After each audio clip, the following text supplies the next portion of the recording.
Blog Talk Radio. Let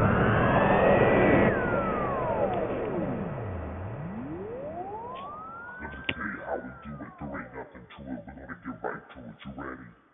You ready? This is the ProMMANow.com radio network. I hope you're ready. Hope Juan's ready. Because tonight we are loaded with guests. First hour, we're going to talk about Hard Rock MMA 65 that goes down Saturday night at Expo 5 in the big city of Louisville. Adam Fritz is going to kick us off. Isaiah Ferguson's going to return to the show, as well as Phil Perkins, Lance Lawrence, Mitchell Guzman, like two or three more. I don't know. The phone lines are going to be open. I'm getting messages right now. We're going to be talking. Second hour, we're going to kick off talking IT fights as Trey Cole and Reggie Parks join us. Then we're going to talk to George Medina. Adam Nash is going to join us before we close out the second hour to help us give away one of his Adam Grizzly Nash signature shirts, which all the money from those go to the Shriners Hospital. Great cause. We're going to be doing that tonight.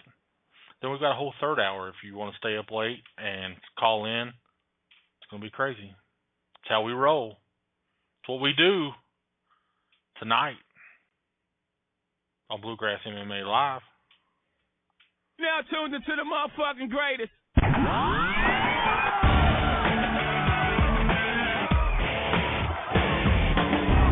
Fighters first, fans always.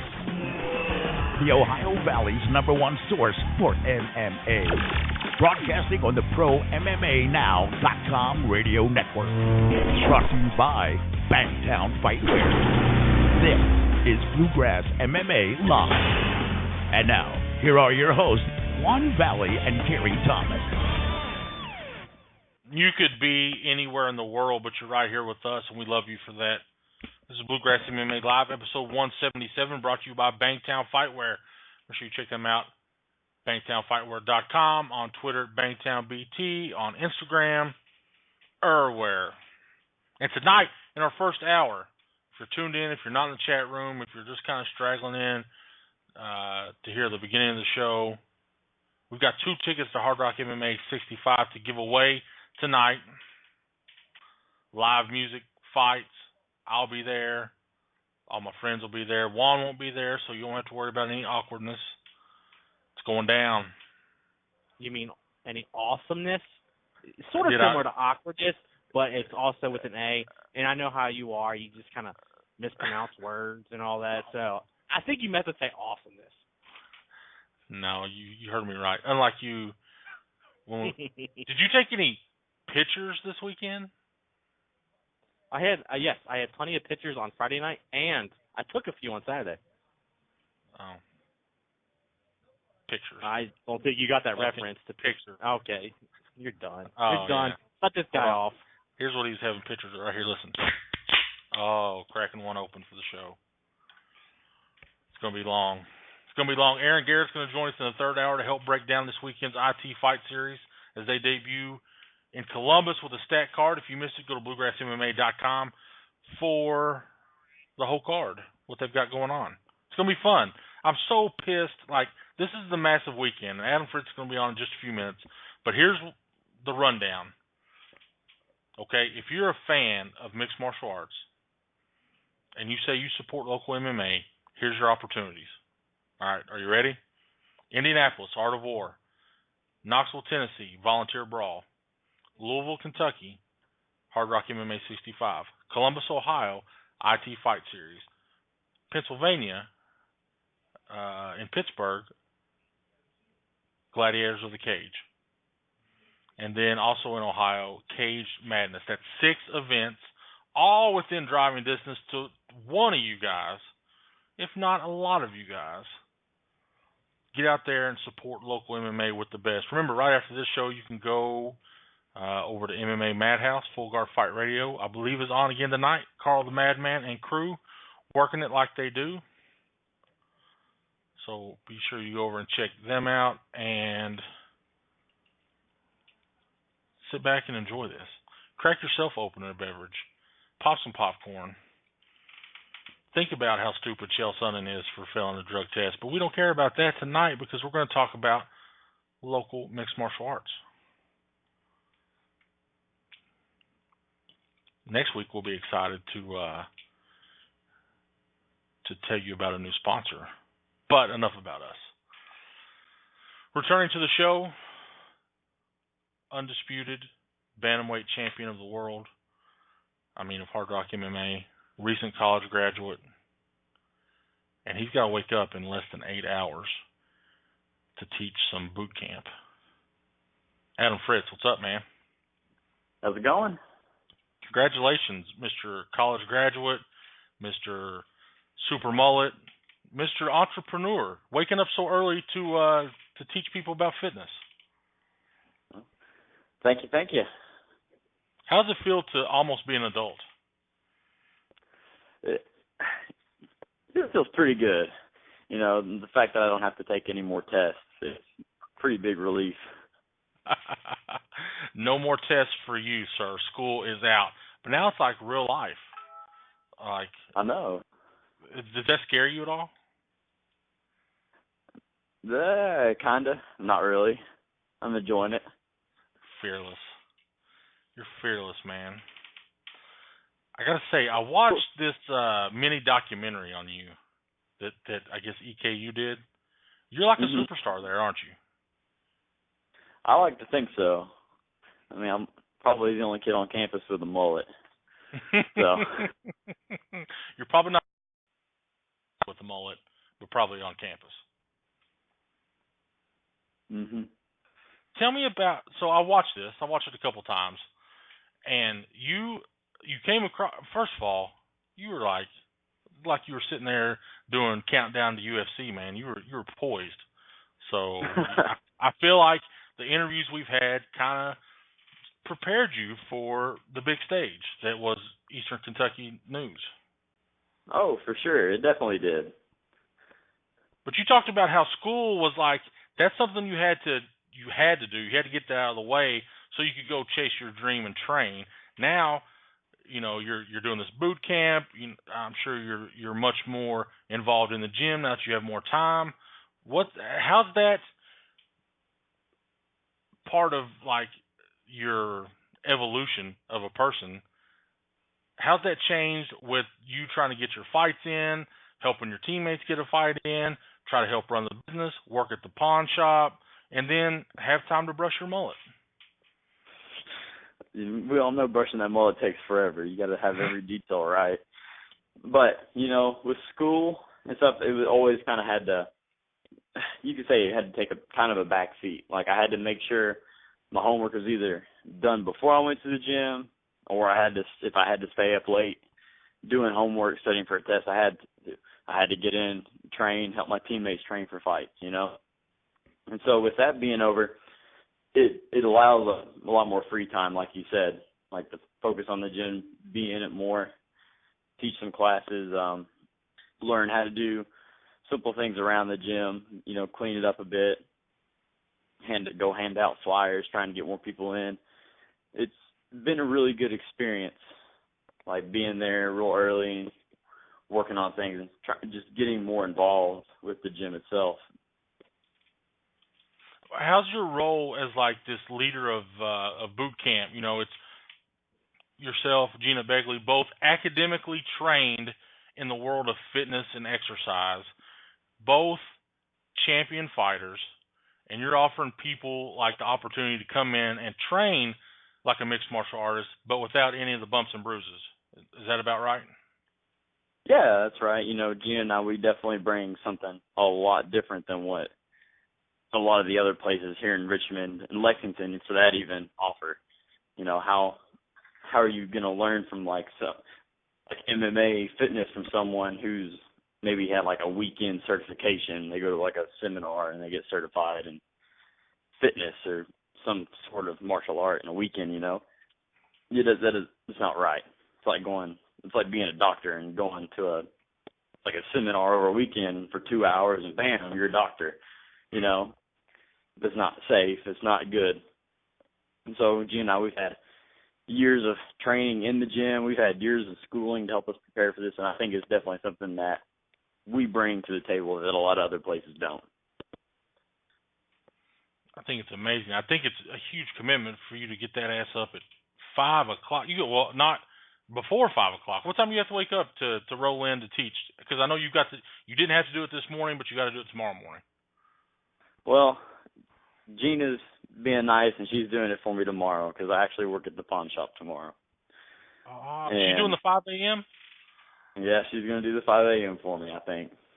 Oh, that's a true pal. I know. She's a good friend right there.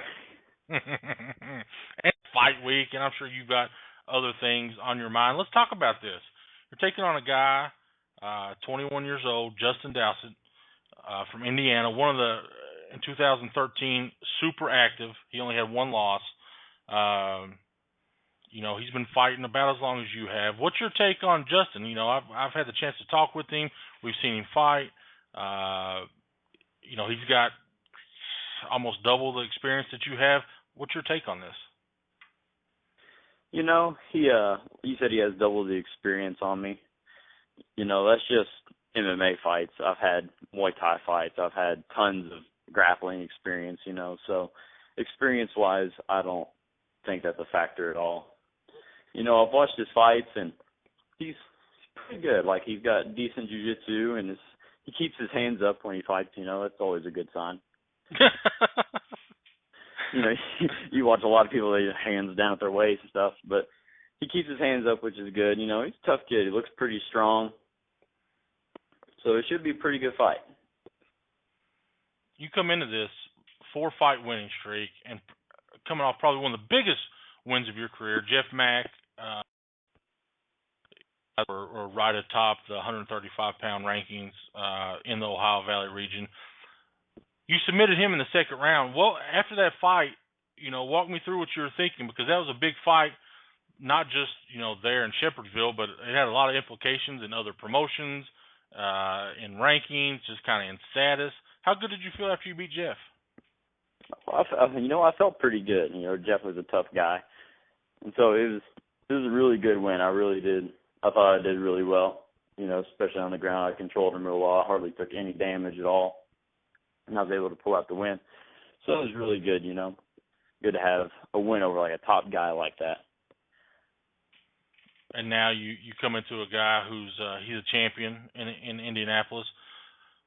Walk me through how you think this fight's going to go. Not game planish or whatever, but just how you see this fight kind of going down.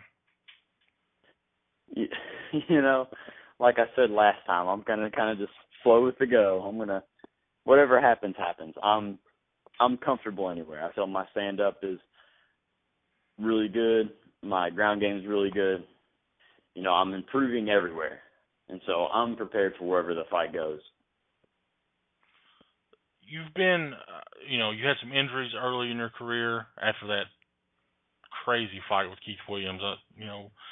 Set you out for a little while. 2013, you only had 2 fights. This will be your second fight already in 2014. How active are you looking to be now that Eastern Kentucky University is behind you and you've kind of got a little bit more time? I want to be more active. We've been talking and we're hoping about maybe going pro, but hopefully by the end of the year, doing this fight and then maybe getting one more good fight in, and then maybe going pro after that. So definitely trying to stay real active. Like you said, I don't have school and tests and everything else to study for. Like, it's all just on the gym right now. And so I hope to stay pretty active. So other than MMA, I know that you've done like the Thai boxing tournament, you've competed in jiu-jitsu tournaments and such. Do you have anything else on the agenda other than this fight on the horizon? Well, my dad, for a graduation present, he's wanting to go out, take me out to Vegas at the end of the month and do some training out there. So there's that, this fight. Pretty much that's it right now, and help continue, with the gym, getting more people in there, running more classes and stuff. That's it right now. It's all I really have planned out as far as I know. So where you want? Where's the hot spots You go out to Vegas. Where are you trying to go? Come on, you know what the answer to this one is. You know, like the main place I want to go. If it was me, it would be the Bellagio. I'd be working my right arm, pulling those slot machines down. But you're gonna have to tell me yours. I gotta go to Syndicate MMA. Mike Pyle's there. I gotta show him what all I've done, how he's inspired me to grow this mullet. I know. Last year you got to go see Joey Diaz, right, when he was in Lexington. Mhm. He just did an epic interview with Mike Pyle, and it was epic. I mean, if you've not checked it out on the Church of What's Happening Now, you need to listen to Coco and Mike Pyle break it down. I will listen to that. I had no idea that happened.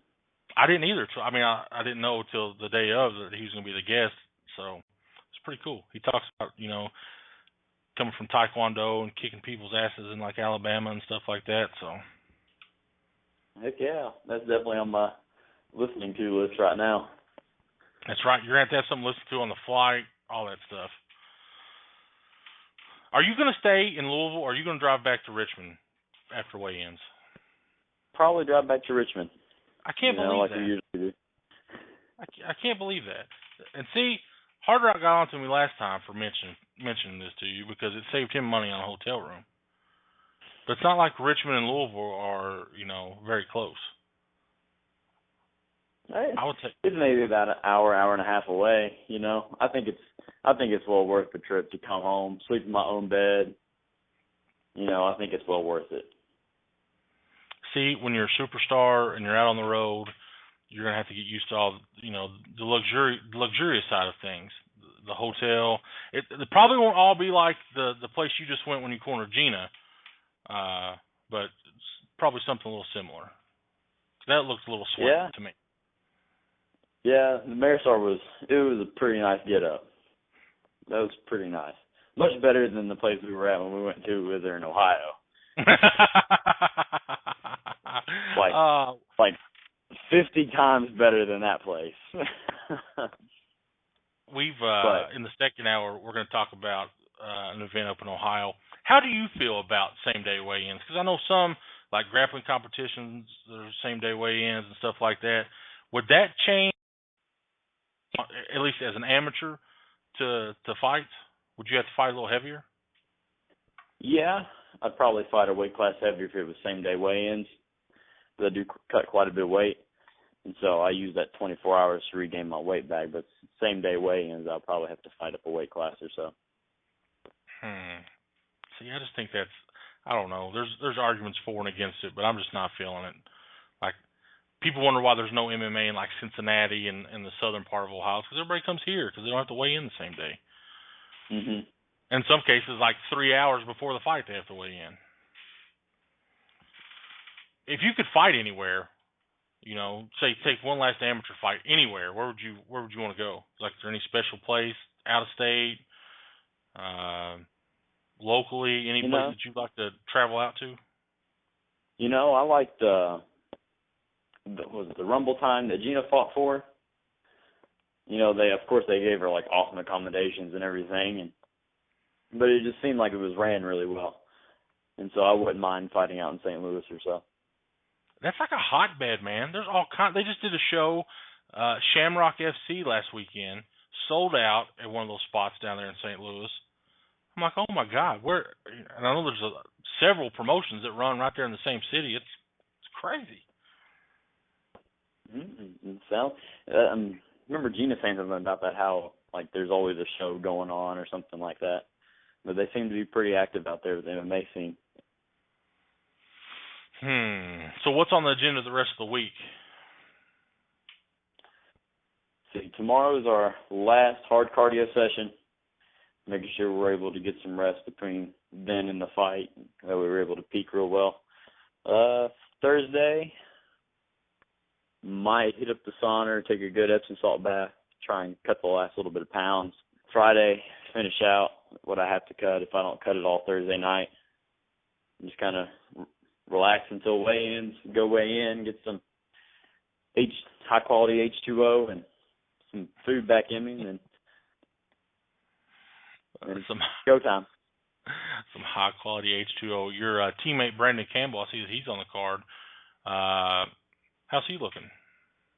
He's looking awesome. He always does. He's gonna go out there and smash his guy, no doubt. For sure. You guys have been on a tear. What do you? And I know Scott's out in the chat room listening. What's the secret to the success there at AFS Academy? What are you doing different than everybody else? Him, our coach. You know, he always makes sure we're well prepared. He brings in the best knowledge. He knows how to train us good. Trains us real good. He trains us in that UFC style. Trains us in that UFC.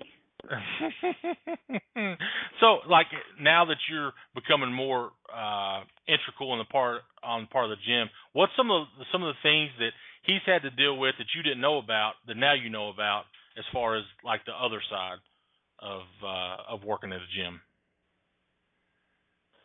There's just so much. Like, he's been showing me how to like do stuff on the computer, like how to make your own flyers and all little detailed stuff. Like, there's like a proper phone script you're supposed to use when answering the phone, and a whole big process I'm trying to learn.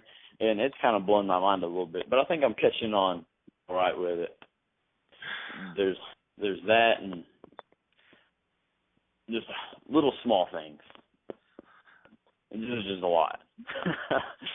So next week, if I call at like 5:30 in the morning, you answer the phone, will I get like a good morning? Thank you for calling AFS Academy. This is Adam. How may I help you?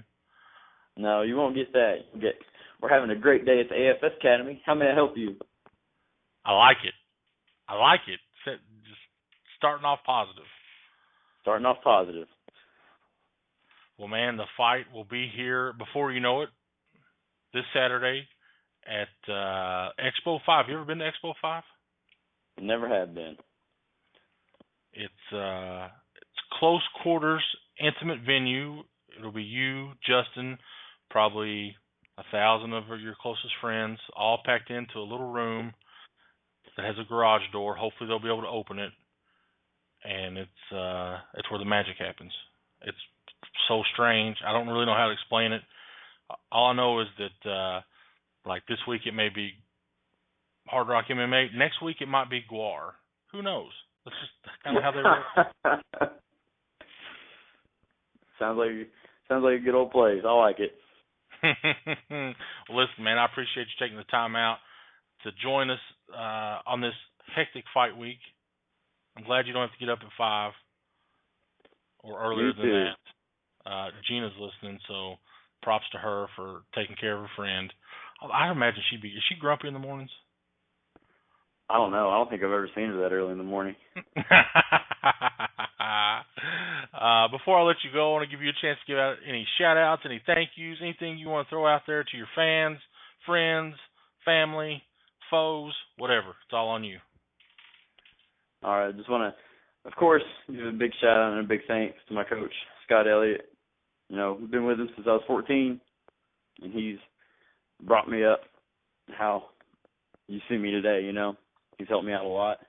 Big thank you to all my teammates at the AFS Academy, Brandon, Gina, Emily, Dustin Short, everybody there who sparred with me, grappled with me, and just helped me out. And then all my friends and family that are going to be coming to the show. And thank you guys for having me on.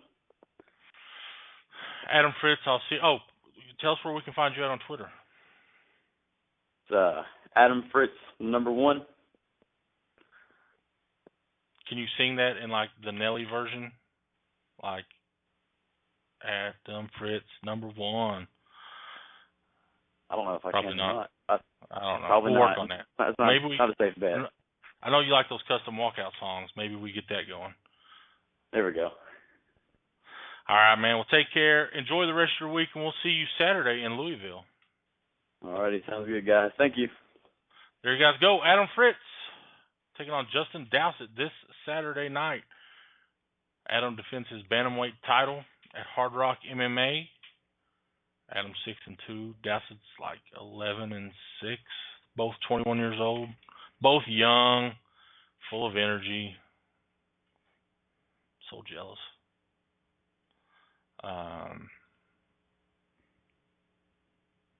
Remember, if you want a chance to win 2 tickets, actually, we'll take the first person that calls. 2 tickets to Hard Rock MMA 65, 347-884-9986. Give us a whistle.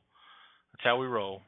They're yours. We're going to continue on talking about this event representing Area 502 MMA. He's undefeated. First 2 fights were finished in the first round by submission. He takes on Josh East this Saturday night. He's with us right now, Mr. Lance Lawrence. Lance, what's up, brother? Hi, how's it going, man? Man, it's going well. How are you on this fight week? I'm feeling great, man. I'm feeling ready. I'm feeling excited. When I think about you, and you've only fought a couple times, but you've had trouble finding fights, right? Like, no, it seems like you have a fight scheduled. People back out. They don't show up. It's weird. Like, are you that much of a badass? No, it's just some people, just like, I've actually had a fight scheduled with this guy about a month or 2 ago, and I actually had to be the one to pull out of this fight. I ended up getting injured in camp.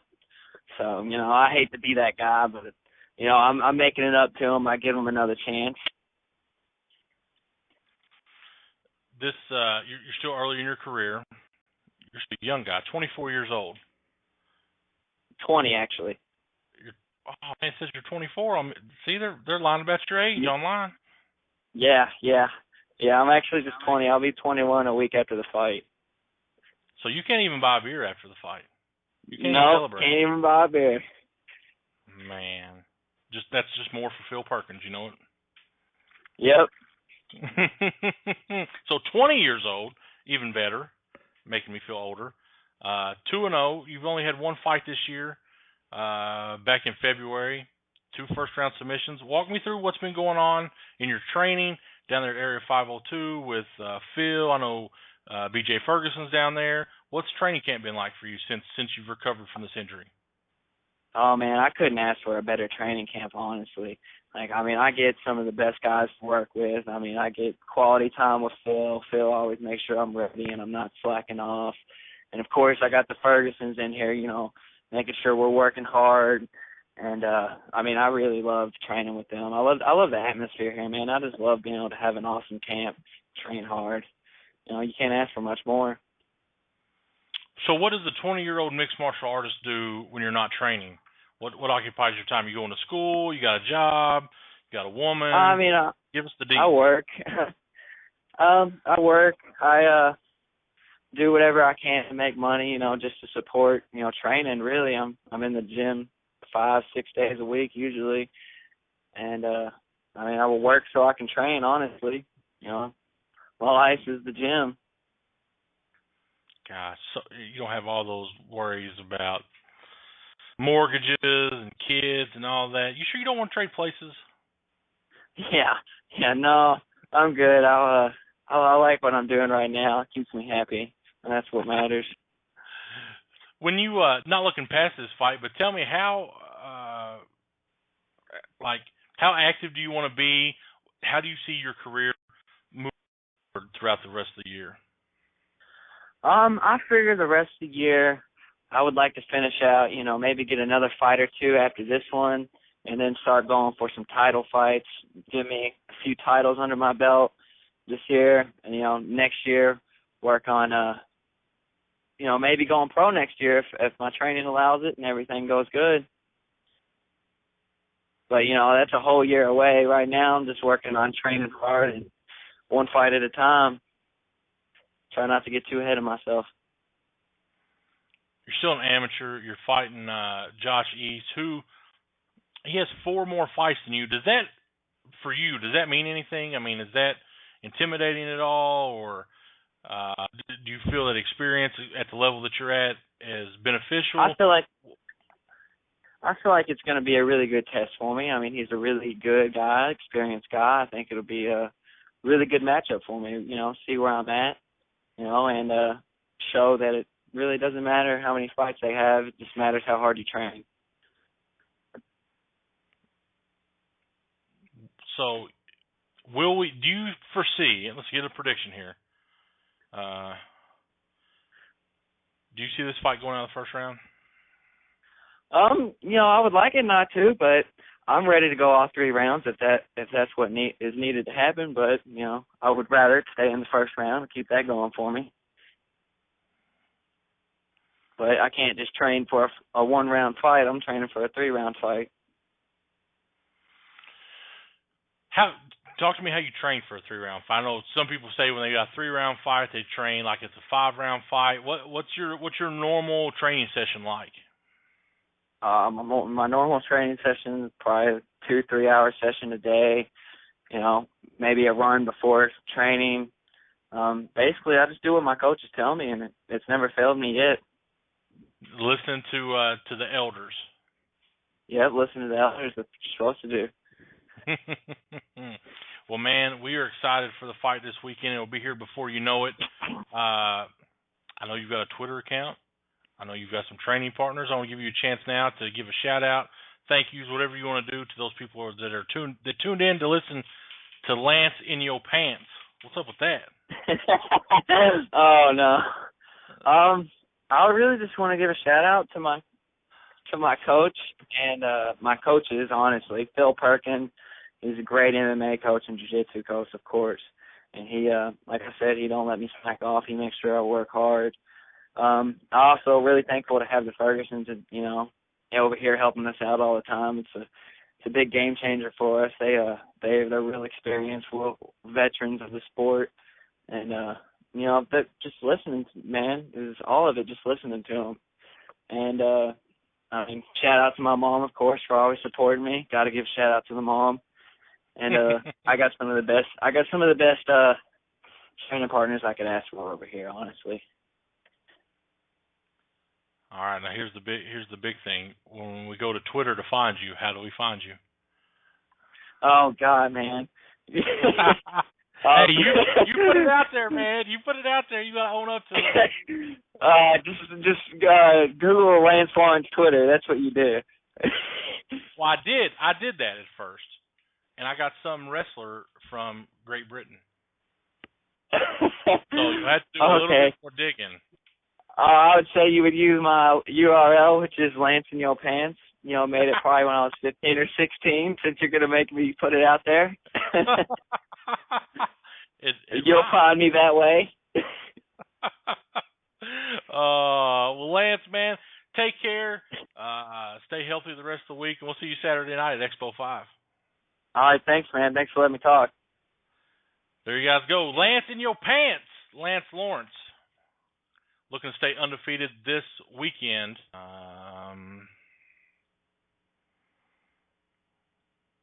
We'll see if we get some more callers here. Remember, we've got the tickets to give away. If you're interested in the Adam Nash Game Changer, which I may not even give it away. I don't know. Send us a message on Facebook. Give us a call. You know how we do it.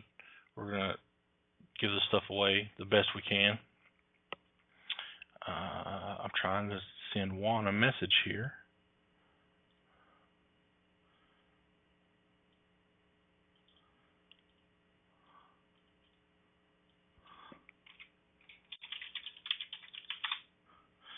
What if I didn't want to read your message? What if I was just kind of ignoring you? I don't know. I'd be heartbroken, man. I would be. So heartbroken you'd leave me on the side of the road? Well, if you want to know what that will be in the third hour, we'll talk about. We're going to bring back our epic thread of the week. So check that out. Aaron Garrett's got one queued up for us there. Juan will give you what he's talking about there. It's an inside joke, but it's cool. Our next guest is in the main event. Actually, our next 2 guests are in the main event. They fight each other. How awkward is that?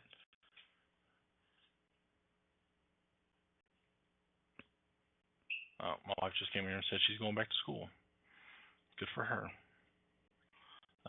But, oh man, Jeremy Myers isn't answering the phone. that the right number? We did call a little late. Got so many messages. I don't know what it is about this program in particular, but my Facebook is blowing up at this moment, which leads me to this. If you want to follow us on Twitter, where Juan is using the Bluegrass MMA account to not be kind to me, it's at BluegrassMMA. It's Facebook.com/BluegrassMMA. Or on Instagram at BluegrassMMA. Brought to you by Bangtown Fightwear. When we kick off the second hour. Oh, Gina Beckley wants to talk. Maybe I'll ask her first. She's done that before. Maybe.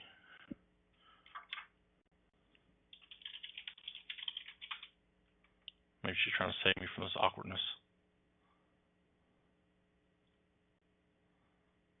Nope, she's ignoring me too. Oh, she does want to talk. What's up, Gina? I'm calling for the Adam Nash t-shirt. What? Is this Chris? Yes. You want the Adam Grizzly Nash shirt? Please. What size shirt do you wear? Use large. All right. That's awesome. Let's see. All right, Chris. I'm going to put you into the drawing. There's 4 other people who've asked for it, too. So you got to keep your fingers crossed for that good luck. Are you coming to watch Adam fight Saturday? Yes. Are you going to be cheering him on? How do you think he's going to win? Knockout. Knockout? Do you get nervous seeing your coach in there? Or do you get excited? Nervous. Can you watch, or do you have to close your eyes? Watch. So when he's not fighting, I guess you've got Brandon on the card too. You gonna be cheering for him? Yes. Will you be as nervous for Brandon as you are for Adam? Because I know Adam's your partner in crime. So you gonna be more nervous for Adam or Brandon, or both? Both. Well, Brandon is a teacher too. Oh. So both of your leaders will be in there. They're both going to win, though, right? They're both going to win, right? Yes. Awesome. So what are you going to do when you've been known to run around and have all that energy at fights? Are you excited for the band? Will you be doing any headbanging when the band's playing? I'm not sure.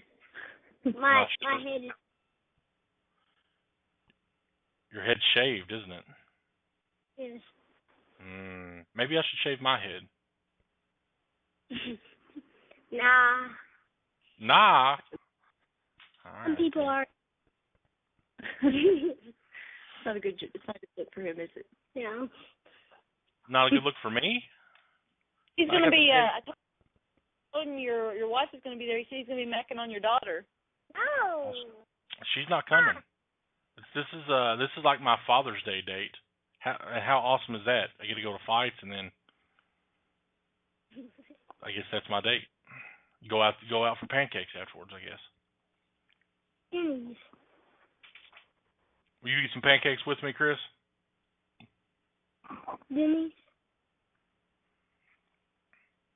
Denny's pancakes.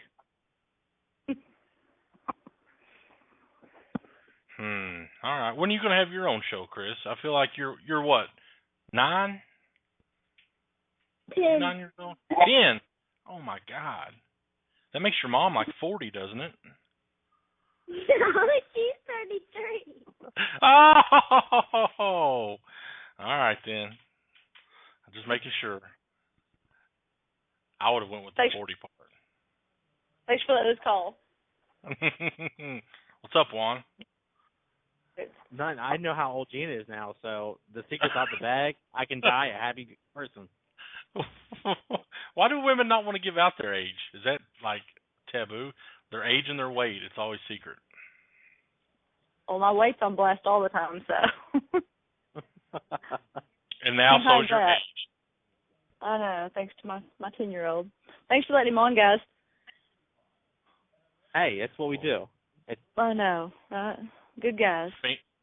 Fingers crossed that he gets the Adam. You know, all the proceeds from these shirts go to the Shriners Hospital, where Adam's kid. I know. Oh, it's good. I listened to him talk about that a couple weeks ago. He's going to come on and help us give it away. Isaiah Ferguson's coming up in a second. Who do you like? I'm gonna put you on the spot while she hung up. Jump. But you know what? We need to coordinate our shows better because Game 3 of the NBA Finals is on right now. Spurs against the Heat. And I got to listen to you talk about nonsense. Man, Phil Perkins had a whole list of guys supposed to call in. They didn't call in. So because they're watching the game. I don't blame them. I would stand you up too if you weren't paying me. Yeah. Wait till we get this. We got a new sponsor coming on board next week. And there's going to be a challenge. What's up with David McKinney skipping the show last week? Did he? Honestly, I didn't even know. I don't listen. And where's Aaron Garrett at? He's not in the chat room. He's not dialed in. I feel off without his presence. It happens. All right. He's going to join us in the third hour. But up now, Mr. Main Event. It is one of our friends. We were going to talk to his opponent, but he didn't answer the phone. That's okay. Because when you think about Kentucky MMA, you like anybody in the know knows the Ferguson brothers. And for a while, when I first started, it was just BJ and Josh. But now, the showstopper, undefeated. He's with me right now. Isaiah, what's up? How you doing, homie? Man, let's get this out of the way. How upset were you that you didn't get to fight at Hard Rock MMA 64? I was pissed. It was shocking to me. I thought the dude was fucking kidding me. That dude being the doctor. Yeah. Isaiah had a pimple on his lip. Not even a bad one. Yeah, I know. It was ridiculous. I was like, it was. I had chapped lips, and then I had a little damn thing, and I was like, are you kidding me? I was like, you're joking, right? I thought he was joking. I was like, you're my homie, man. We talk all the time. And then I was like, okay. That's awesome. I was like, thanks for screwing me out of a lot of money. I mean, a lot more than I would have. Because, I mean, obviously I was going to win, Well, I feel like, you've got a great insight to Jeremy Myers. Of course, I know you've seen him fight a bunch of times. He's fought your brother. Let me ask you this first, because I can't keep up with you cats. What weight are you guys fighting at? 145. All right. Because you dipped your toes into 155. I've heard 135. I'll believe it when I see it. Yeah. Right now, I'm real light. I'm like 155 right now, so I really ain't got much of a cut. So I figure I'd wait till some bigger shows to have to really do an intense cut. So Jeremy has a wealth of experience, and he's like you. He's fought 135, 45, 55, 160. He'd probably fight heavyweight for the right amount of money. His record isn't that great, but he's a Bellator veteran. He fights. That's not like he just likes to fight. He's fought your brother. What's your take on him? All those fights ain't gonna help to do when I get my hands on him. I feel like I've been training my ass off. That's all it really takes is just training hard, and he's gonna get ass whooping. That's 100% sure. I mean, he's ready for that too. I mean, come on, let's be real. He knows he's getting that ass beat. What would an interview with Isaiah Ferguson be without that confidence? Well, yeah, he talks a little shit. I mean, so it's got me a little wired up, and I'm ready to. Did he? What did he say? Oh, just a little shit, you know, just stupid shit. The dude's a weirdo. I don't see his Facebook, but people do, and he's talking about he was wanting violence, and he's ready for Saturday. He's going to be happy having violence, and I was like, dude, you're going to get violence because you're going to get that ass beat. I mean, if that's what you want, if that's going to make you happy, I'll come in there and do it for you, you know? So him talking about violence, did it offend you? No, it kind of just weirded me out. I'm like, okay, I mean, I'm excited to fight too, but I'm excited to win. Are you excited to lose? The guy's excited to get beat up, I guess. Wow. Did BJ give you any insights? Because they went, they went to the distance, I believe, right? Oh, no, BJ TKO'd him in the third round. That's right. It went longer than I thought it. Yeah, he had him in the valley too, and just beat on him like a little bitch. Same thing I plan on doing. Will you go to the third round? No, hell no. It's probably gonna be the first. You know, like the second or third. You like to just get in there, get out, get your check, go on about your business. Yeah, well, you know, I've talked about it before. It's like, why? Why do you want to go further? I ain't got to. I get in there and try to get out as fast as I can, get my money, you know, do my thing, do whatever I got to do. I can't really get into a lot of detail, you know. It gets kind of graphic, but you know what I'm saying. Listen, you got better stuff to do after the fight. You go home and you take care of that kid. I know what you're doing. Hey, you know it. I tricked you. Don't act like you out there partying. Listen to the woman. Yeah, I'll change that diaper. Yes, it'll be okay.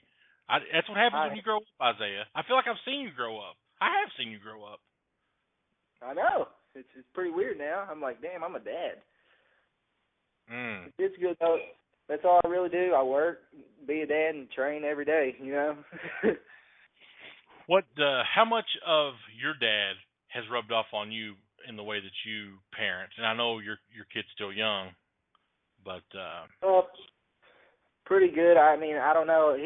He popped out like 8 of them, so I'm sticking to one. I hope not a lot rubbed off on me. You know. Well, I mean, he must have just romanced your mom a lot. Yeah, he's good. He's an awesome guy, and I feel like, you know, if I could be half the guy he is, that'd be awesome. And I'm just gonna stick to trying to. You know, he always points us in the right direction, and he's pretty hard ass. So I feel like, you know, if I can work up to be like that, I'll be okay in life. You know. One of your teammates here with this guy that's fought alongside you, been around for a while. Mitchell, what's up? Oh my. Hey, how's it going, man? How you doing? Well, is Isaiah always cocky? I mean, has he been that way for as long as you've known him?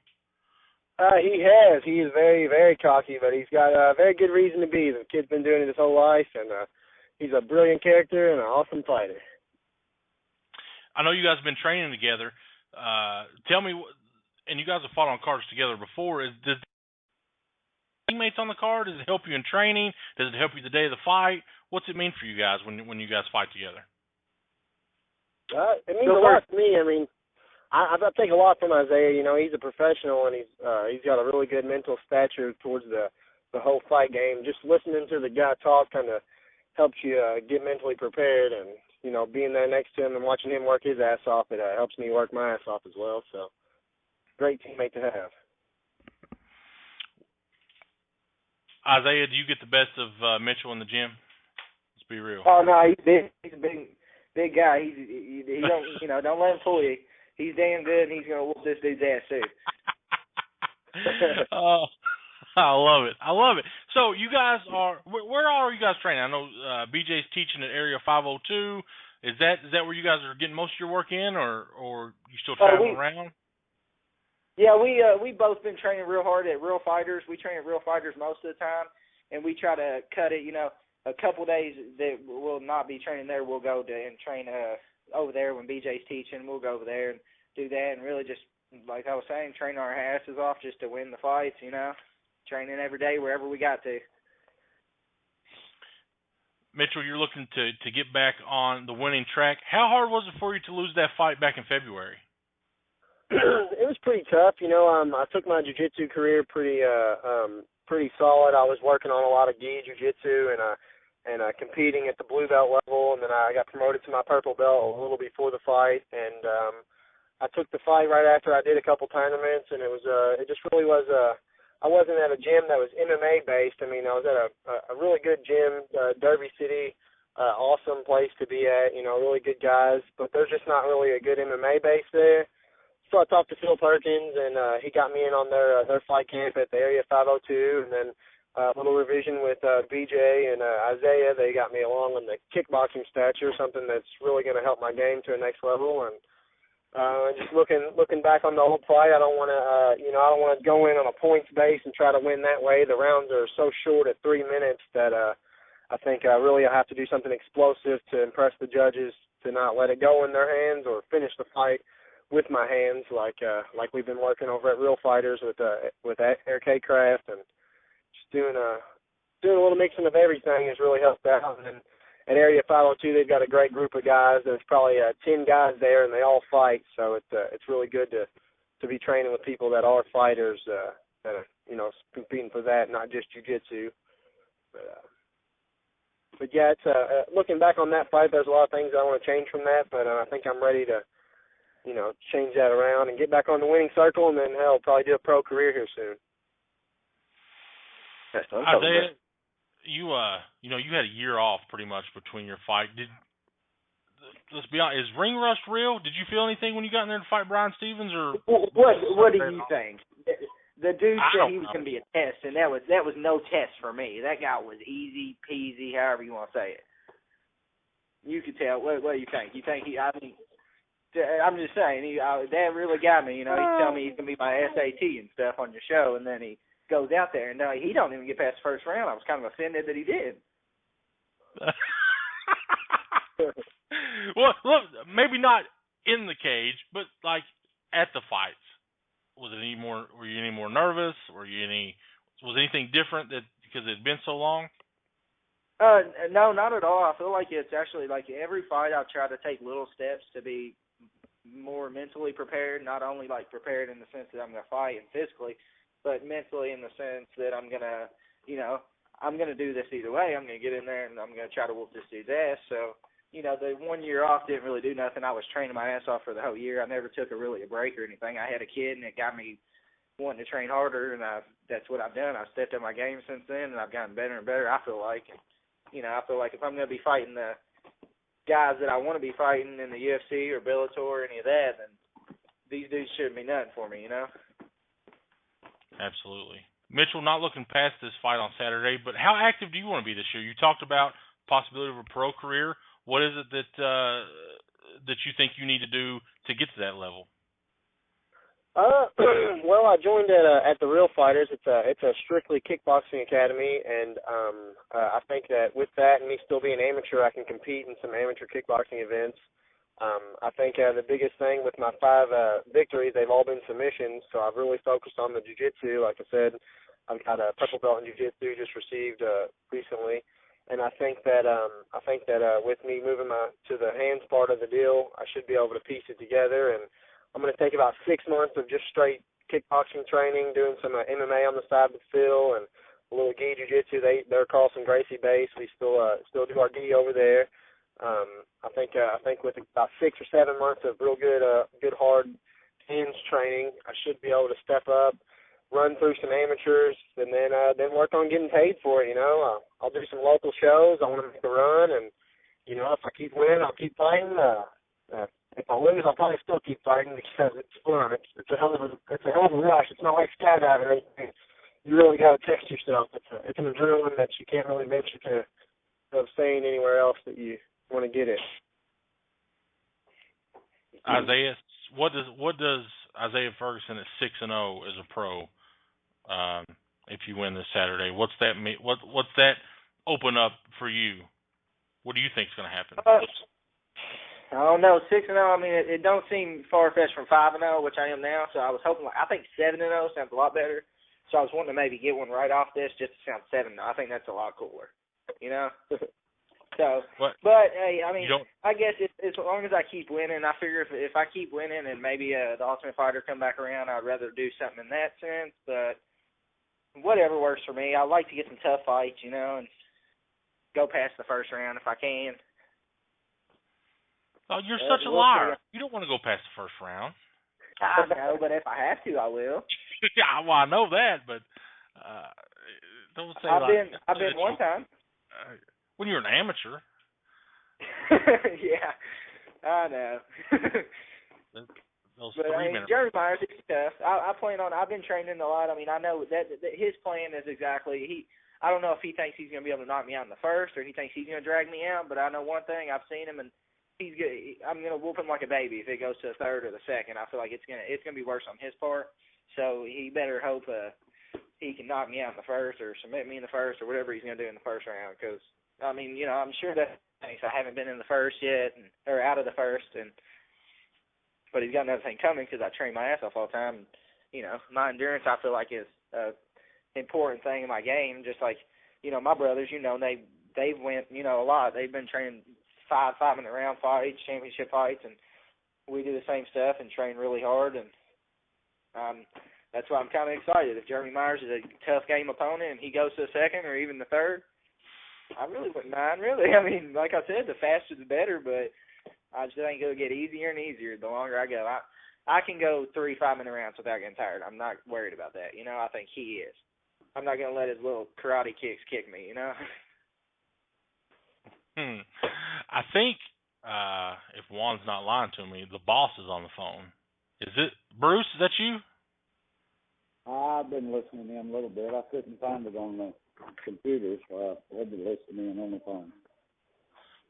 So, obviously Isaiah missed out on an earlier opportunity for a fight this year for reasons that are kind of beyond all of us. But with a win Saturday, he's 6-0. You know all about this business. You've been raising fighters, successful fighters, their whole adult life. What's a win for him mean, and what's a win for Mitchell mean? Because I know you're pretty close with him as well.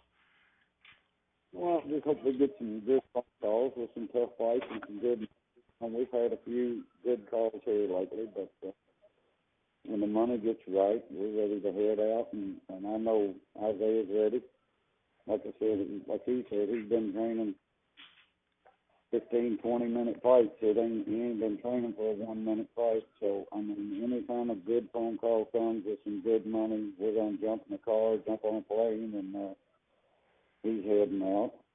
Mitchell, I hope he sticks around and sticks to his game, goes through the thing, listens a little bit to everybody, and you get in the cage. Sometimes you tend to focus on yourself a little bit. Just keep an open mind, listen to your cornerman, and go for it. I love them both to death. Let me. I want to tell a story about BJ's fight. Sitting cage side, doing my thing. I believe it's the end of maybe it's the second round, first or second round. Of course, if you've ever been to a show where the Fergusons are at, it's wild. The referee goes in, and I thought he stopped the fight. I didn't hear the 10 seconds. I didn't hear the end of the round. I feel a wave of people pushing on my back, screaming, yelling, about to jump in the cage. That was probably one of the craziest things I've been a part of in a while. The whole Ferguson crew was ready to try to get a hold of Les Stapleton. Did you think the fight was over when you saw it, Bruce? No, he did. I mean, I heard the buzzer. I knew what he was trying to stop him for.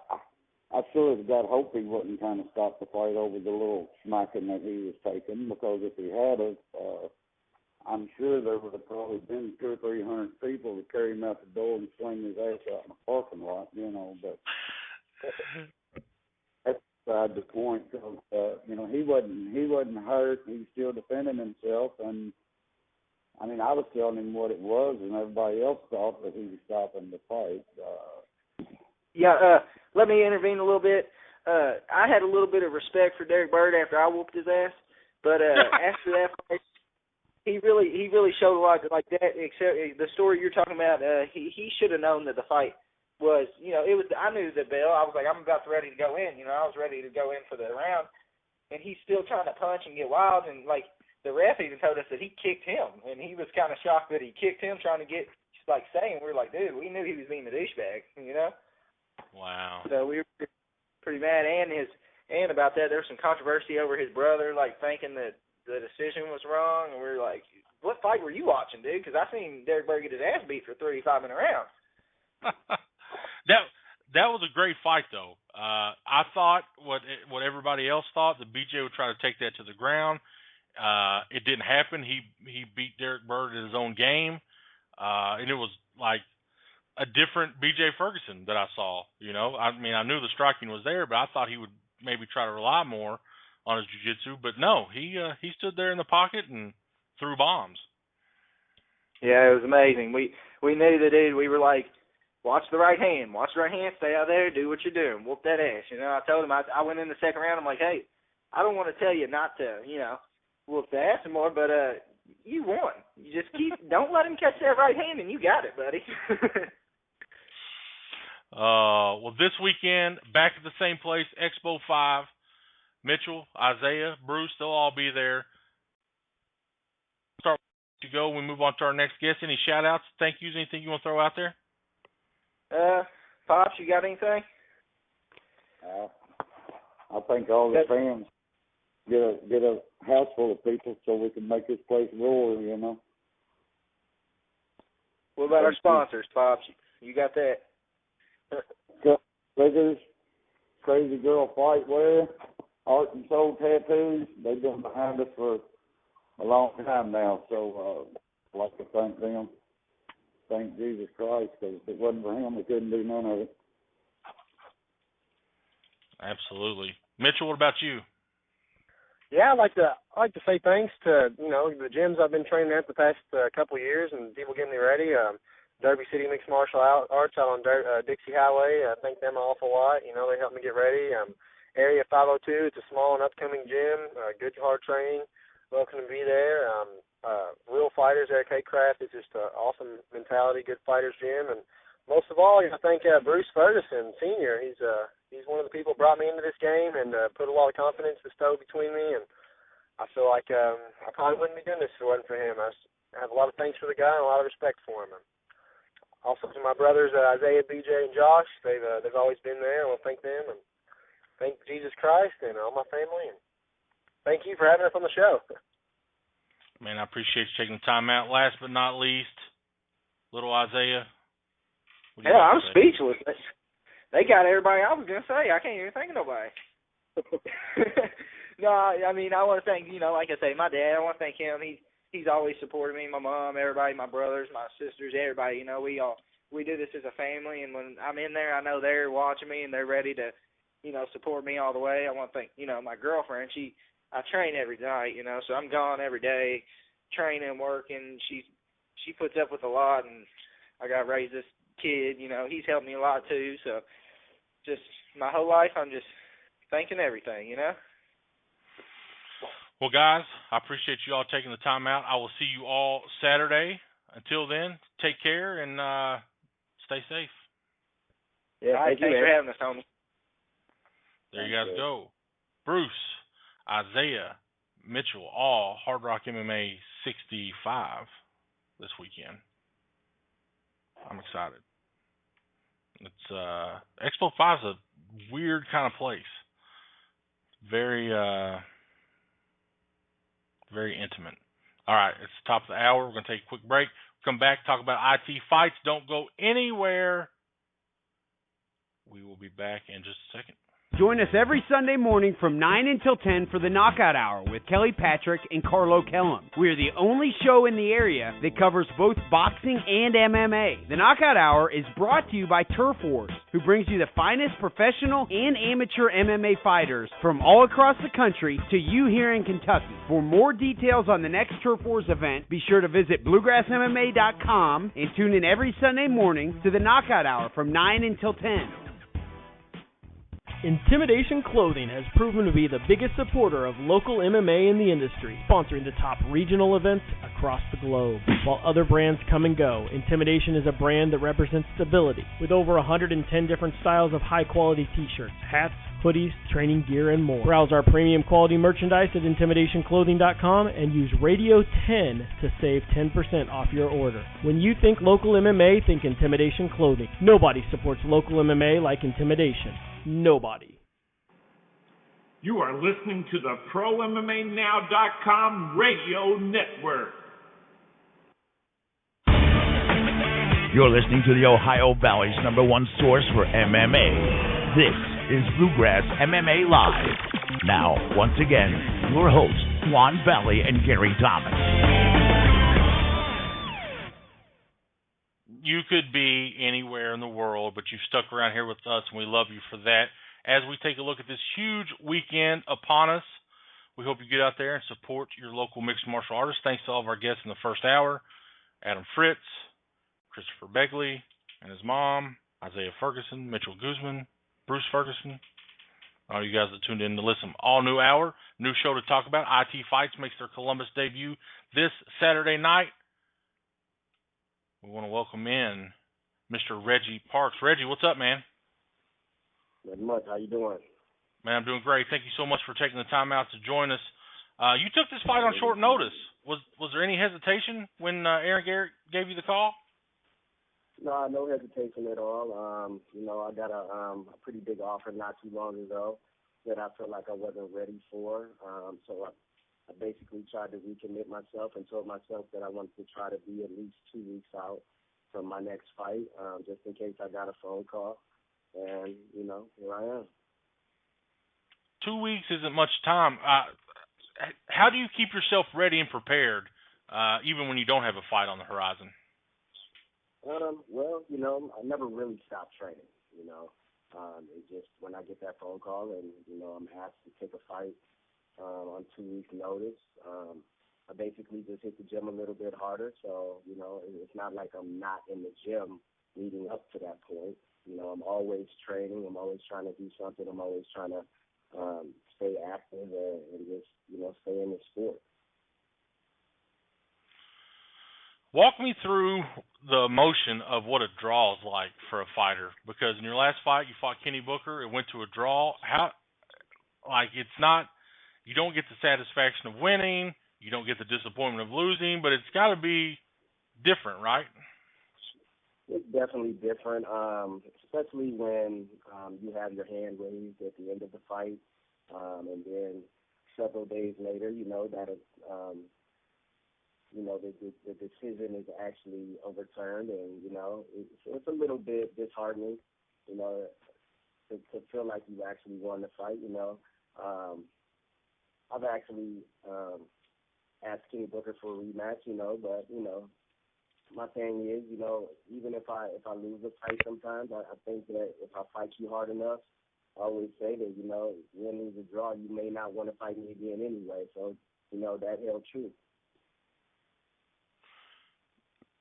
As you look at this fight coming up on Saturday, not much time to prepare. What goes into a shortened training camp? Do you get to focus much on your opponent? Do you just kind of sharpen things up that you're doing? How do you and your coaches go about getting ready for this? There's always going to be, we're always going to take time to develop a game plan, take a look at the opponent, see what his shortcomings are, see what his strong points are as well, and to see what we can try to devise to try to beat that guy that night, As far as thinking of this fight at last minute, it's really not last minute because, you never know in this sport who you're going to be fighting in any given point in time, So it's not a last minute type of thing, You just got to be ready to go. Do you know much about your opponent, or does that even matter? I train with a lot of different types of fighters. And I've trained with a lot of different types of fighters over the years. So, I don't really think that there's going to be anything that I haven't seen, You just have to be able to adjust. And, if you go out there and you're feeling confident, if you're in shape, if your cardio is where it needs to be, and if your skill is fine-tuned as it should be, if your timing is on and everything, then there's nothing to really worry about. You just go out there and you believe in yourself and, you do the best you can. This is your, correct me if I'm wrong, your first fight with the IT Fight Series. How's your experience been with those guys so far? Ike. So far it's been pretty good.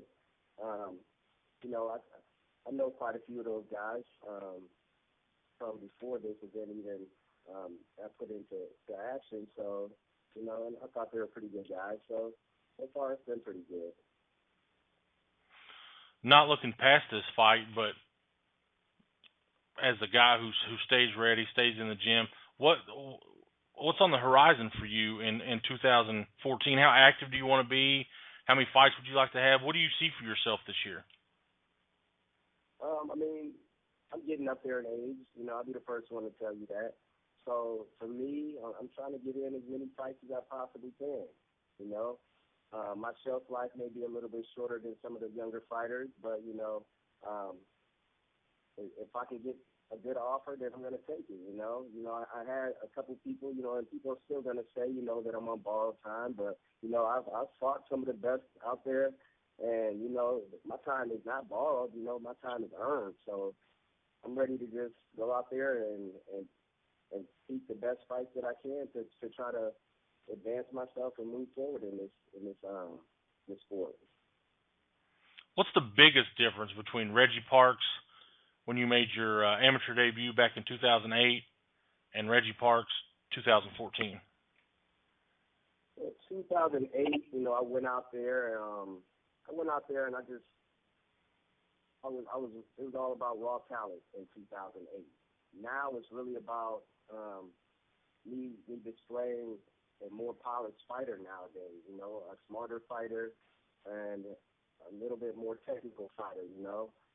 So now I think that me going out there, I've matured. So, you know, where some people may not have, you know, and I think that's one thing that may set me apart from some of the younger fighters, you know, or even some of the older fighters who have been in this game. I've taken the time, with some time off from the sport, to actually try to fine-tune some of my skills. So you allude to the fact you're a little older than everybody. What do you bring to the gym? Obviously, you have more life experience. You know, you're a professional fighter. What's kind of your give back to the people you train with? You know what? Those guys that I train with, that's family. You know, and for me, I want to just give back. You know, a little bit of leadership. You know, just letting those guys know about this sport, you know, because I've seen most that it has to offer, you know, just leadership, guidance, and that's pretty much it, you know, being out there. If I can be a vocal leader, then I will be. Even if it's not being vocal, you know, you will be able to hopefully be motivated at least by my work ethic and how I try to train. Is it harder as you get older? Because, you know, I'm just a couple years behind you, and I don't feel like I recover as well, you know, just from the simplest things. Have you had to adjust how you train as your body has changed? Not at all. You know, I'm a personal trainer, you know. I was a professional athlete before this sport, and, you know, I really never stopped working or training, you know. So for me, I mean, even if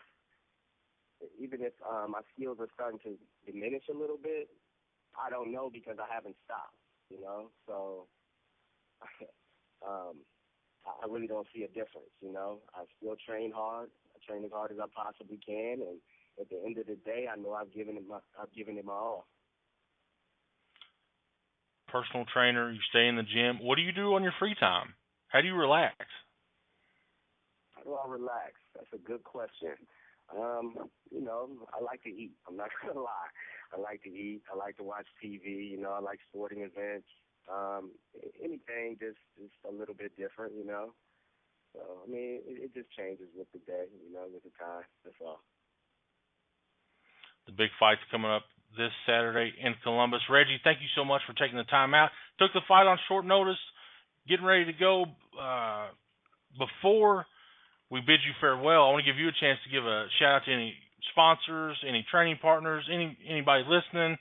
The floor is all yours, my man. I'd like to give a shout-out to all of my teammates at the Ronan Training Center, all the guys that will be fighting this weekend. all the guys that have helped me get ready for this fight, all the guys that are going to be in my corner. I'd like to give a shout-out to my girlfriend who's helped me out a lot in preparing for this fight. I'd like to also give a shout-out to all of the people that I work with every day, you know, for being able to put up with me and being understanding of this journey that I'm about to take. Also, you know, I'd like to give a shout-out to my kids who I'm always going to give a shout-out to, you know, just because they understand what I'm doing right now, and they have to put up with this as well. Well, man, we wish you nothing but the best. We will be there Saturday night in Columbus, Ohio. It'll be Reggie Parks versus Eric Attard in the main event of IT Fight Series. Until then, Reggie, take care, my man. We'll see you Saturday. All right, guys, take it easy. There you guys go. Reggie Parks, main event this Saturday night. IT Fight's doing it up big in Columbus for the first time. So, you Buckeye fans that love your MMA, get out, support local MMA.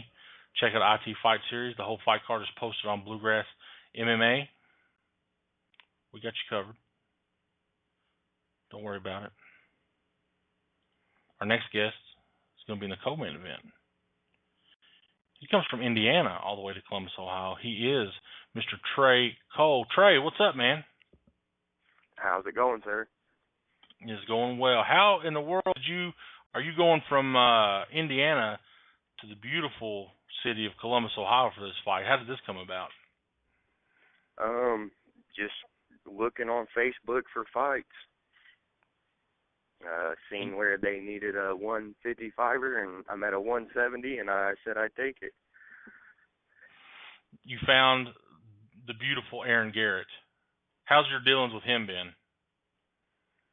Phenomenal. He's helped take care of me. He's been one of the better matchmakers that has came around and helped me to find a fight. So you have been busy already this year. This will be, correct me if I'm wrong, your fourth fight of 2014. It'll be your second professional fight. Do you like that pace? Yeah, like back before it was sanctioned, that's how I trained. Like I just would fight every weekend. I mean, what better way to get ready for a fight than to step in the cage and fight?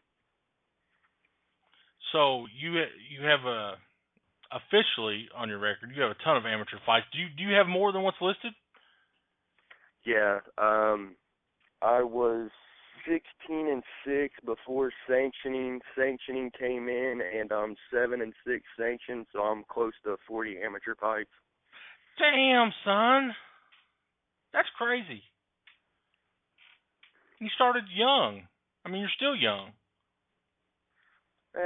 Yeah, I mean, I'm up there a little bit to where I would like to be farther along than what I am, but I didn't realize how easy it was to get into the sport as far as getting my start. So I started a lot later than I wanted to, but what's it like for a guy that's fighting pretty much every weekend? I mean, does that, obviously there's the thrill of it, but I assume that you stayed pretty injury-free throughout your career. The worst thing I did was I dislocated my ulna, which is one of the bones in the forearm of your arm. I was supposed to fight at 55 that night. The guy I was supposed to fight didn't show. He would no-showed me. That would have been the third time. And I was fighting for a promotion here locally. I weighed in a guy that didn't make weight, but I also knew the other guy that he was fighting wasn't going to make weight, and they were going to pad the scales. So the fight, and I mean, he weighed in at 180 and was cutting from 200. So the next night when we actually fought, I'm sure he was close to 200 pounds, but his guy didn't show up, so I said I'd fight him. Wow. So now that you've become a professional, how have things changed for you? I mean, it really hasn't. Like, I love this sport. But that's, I guess what kills me the most about it is most of my fights, it's just me walking in off the street. Like, I mean, I've trained here and there, but as far as being a part of, a gym and training on a daily basis for months on end, I've never had that opportunity. I've got 2 kids at home that live with me, and then a kid that I pay support on, and with, trying to be a father to my kids and hold a job, it's hard to find a gym that I can go to and work at. How have you been getting ready for this fight? There's a local gym here in town I've been going to. I was a personal trainer at Anytime Fitness up until a couple weeks ago, to where, like, that's what I have a lot of my clients do as far as workouts, is I'll put my headgear mouthpiece in and let them throw punches at me, and it helps me to work my head movement and parrying. Awesome. What do you know about your opponent? He's kind of a big deal, at least fan favorite wise, there in Columbus. What do you know about him, and what do you expect out of this fight? I really don't know that much about him, other than, he is pretty popular there where he's at. He's got a few fights on YouTube that I've watched, and I wasn't impressed, not with him, but just his opponents he's had that he's fought.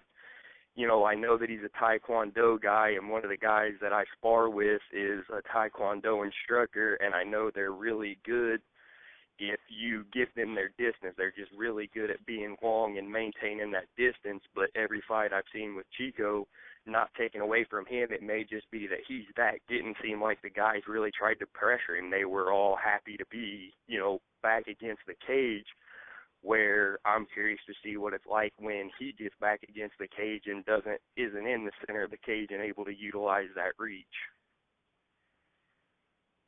That's a pretty good assessment. Not looking past this fight, you're making a trip to Columbus, but like I said, this will be your 4th fight. How many fights would you like to have this year? In a perfect world, how do you finish out 2014? We're about halfway through now. I don't know, because it's harder for me because I don't have a management. Like, I don't have a manager or management. I do it all myself as far as getting on Facebook and trying to find fights and that sort of thing. But, ideally for me, I would like to fight minimal twice a month, barring that I don't get hurt and that sort of thing. Wow, so it's twice hard a to month. do because dang, I love this sport. Fights are obviously you're. No, go ahead, man. What, sir? I've wrestled since I was 4 years old, and I was like 6 years ago. So yeah, I was 21. My mom's boyfriend put on a show here in Newcastle, asked me to fight in it, and I thought, yeah, I'll give it a shot, and I fell in love with it. And I'd fight every weekend if I could, but I know the sanctioning won't let that happen, but I think I could get away with fighting every other weekend. And it seems like it probably doesn't matter, right?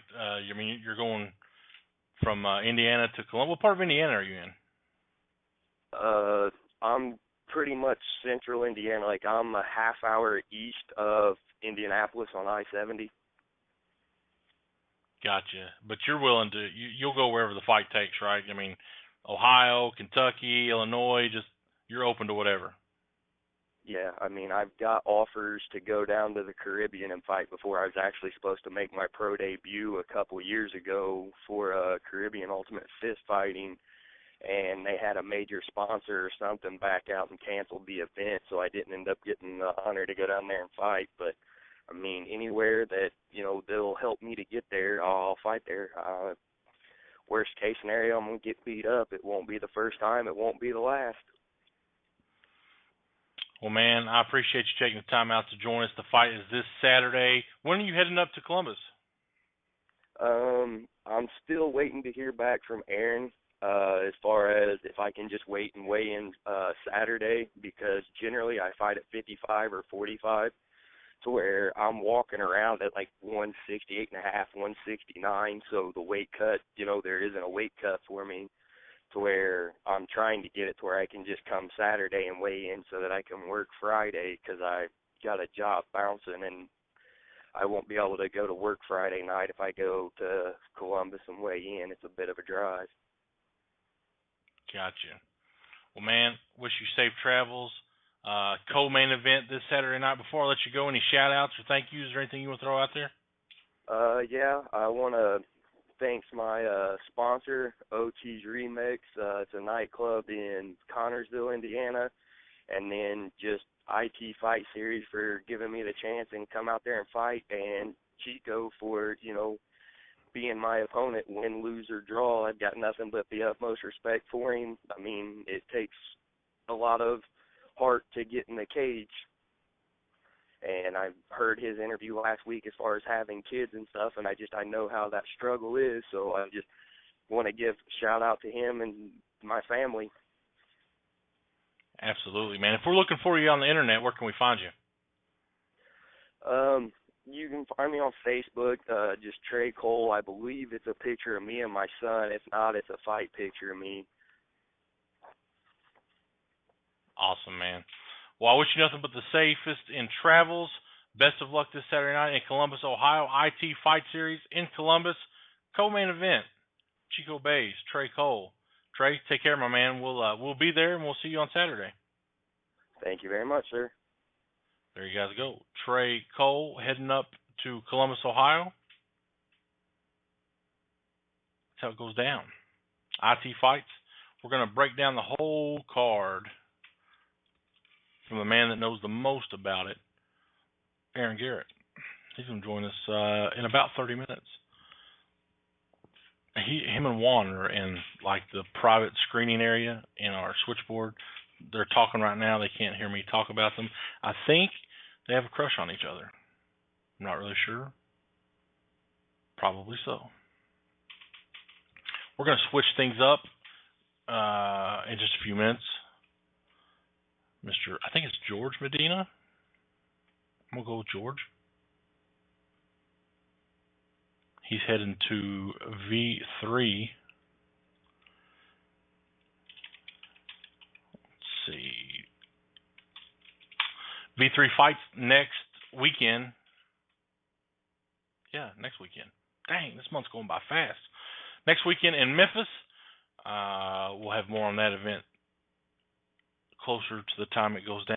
Big shout out to Rob Galvin for hooking us up the last couple of weeks with some of the awesome guys from V3. It's a huge event down there in Memphis. It's going to be live on internet pay-per-view through Ustream. I think the tickets are flying off the shelves. It's definitely one of the events that we want to get to before 2014's out. That's one of our bucket list promotions.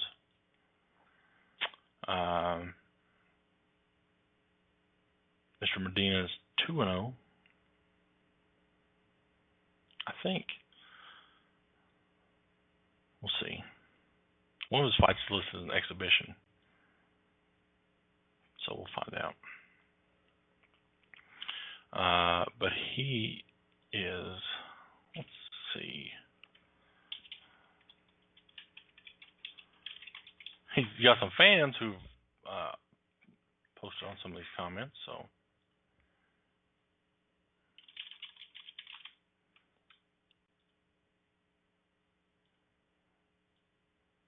Awkward silence. When we have this awkward silence, sometimes I just like to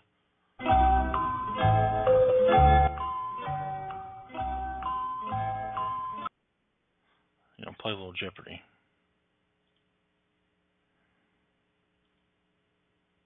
All right, here we go.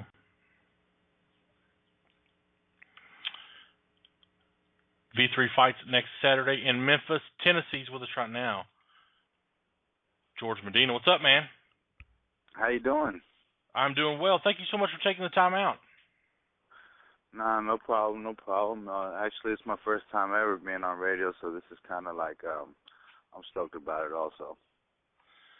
Rod Galvin was stoked to get you on the show. What's it like working with the guys at V3? I know Rod likes to get the media stuff out there, likes to get you guys interviews. We've talked with a lot of people on the card. What's your experience been like? Because I know you fought there before. What's it like? Right. Let's see. I compared to all the other venues, like fight venues that I've ever gone to, fight promoters, and I've seen other fighters at different types in different states. I'd have to say V3 is they're organized. I know what they're doing. It's set up properly. You know what I mean? It's the itinerary that they have. It's all in order. So yeah, I like it. It's good. I mean, you have fun, and then it actually looks like some like they know what they're doing over there. You know what I mean? As far as coordinating everything, you know what I mean, and actually having good fighters. You know what I mean? So yeah, it's some action. Now you're in Nashville, right?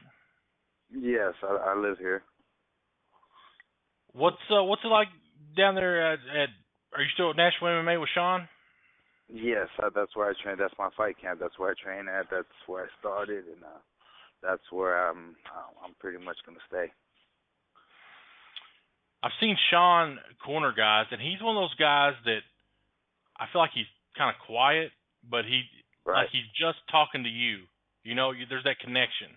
What's it like having him in your corner, and what's it like in the gym with all those guys? With all the guys at our gym, there's so many different styles. You know what I mean? So different variety of training partners. So yeah, I mean, you get worked good. As far as Sean being in your corner, since I've been with him for so long, I know his voice. You know what I mean? So I know exactly when he says something, what to do, and what he means by how to do it. You know what I mean? He knows exactly. He's my grappling coach, my jiu-jitsu coach. You know what I mean?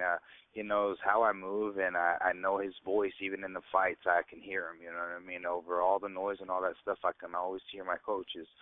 I always have a good ear out for them. And tell you the truth, man, they're just so knowledgeable. You know what I mean? Sean, he knows what he's doing as far as grappling, and Lance, man, I mean, he's the striker right there. I mean, don't get it twisted, Lance. He's got some tricks up his sleeve as far as submissions also. So what it's like, it's a great learning experience. I feel confident in what they're teaching me. They're confident in me winning, and that's the plan. Just don't lose, you know what I mean? So, like, let's go back like 7 years. Would you think that you're going to be a professional fighter then? No, I had no idea, really. I didn't think that I had that much athleticism in me, and actually I was up to no good 7 years ago. Up to no good, and I had no idea. It was always a dream as a child, you know what I mean, as a youngin'. But I really never thought, oh yeah, it's gonna happen. Things like that really don't happen, you know what I mean? But I had no idea, no clue, and now on the 21st, it's official, like a referee whistle. You know what I mean? So it's been quite a journey for you. You know, your life's changed. Yeah. You've put so much time in this work, and I read what Rod wrote about you. He talks about how, you've kind of worked jobs to be able to train. You went undefeated as an amateur. This has been quite the evolution of Mr. Medina, hasn't it? It has. That's a true story right there. I mean, because not every job will allow you to cut early or pick certain days that you want to work. You know what I mean? Because it's bad for production or whatever the case, whatever job you're working. You know what I mean? And who's going to want that? So they'll fire you. So it's just job hopping over the bar, bouncing, you know what I mean, at clubs, just labor jobs, landscaping, carpet, vinyl. It's the hard stuff. Any type of labor job that nobody wants to do, you know what I mean? Irrigation, oh my God.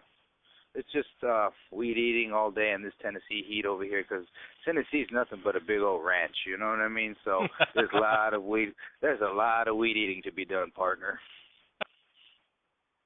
My good friend Jeff Hobbs. Do you see him much down there at the gym? Oh, I know him. Yeah, he's my buddy. Yeah, he's a good family friend. He's a good person, man. Yeah, I love Jeff Hobbs. I call him my Tennessee insider. He lets me know everything's going on down there. Man. I love that guy, man. That's a character right there. He's a stand-up man right there. Being around the guys at Nashville MMA, Luke Sanders, so many of the guys that have come through there and been successful. What's the biggest thing that's rubbed off on you training with some of those guys?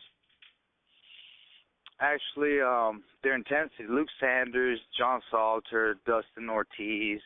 Those are some of the guys that I've trained with, I've rolled with, I've gotten beat up by. You know what I mean?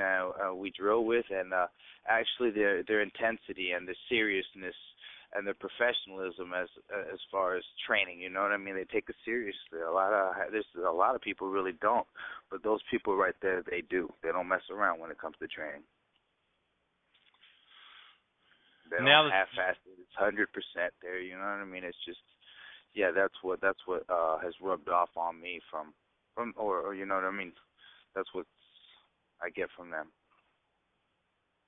You made that terrific run through your amateur career. You had the big win over Adam Nash. I think that everybody kind of from V3 remembers you as.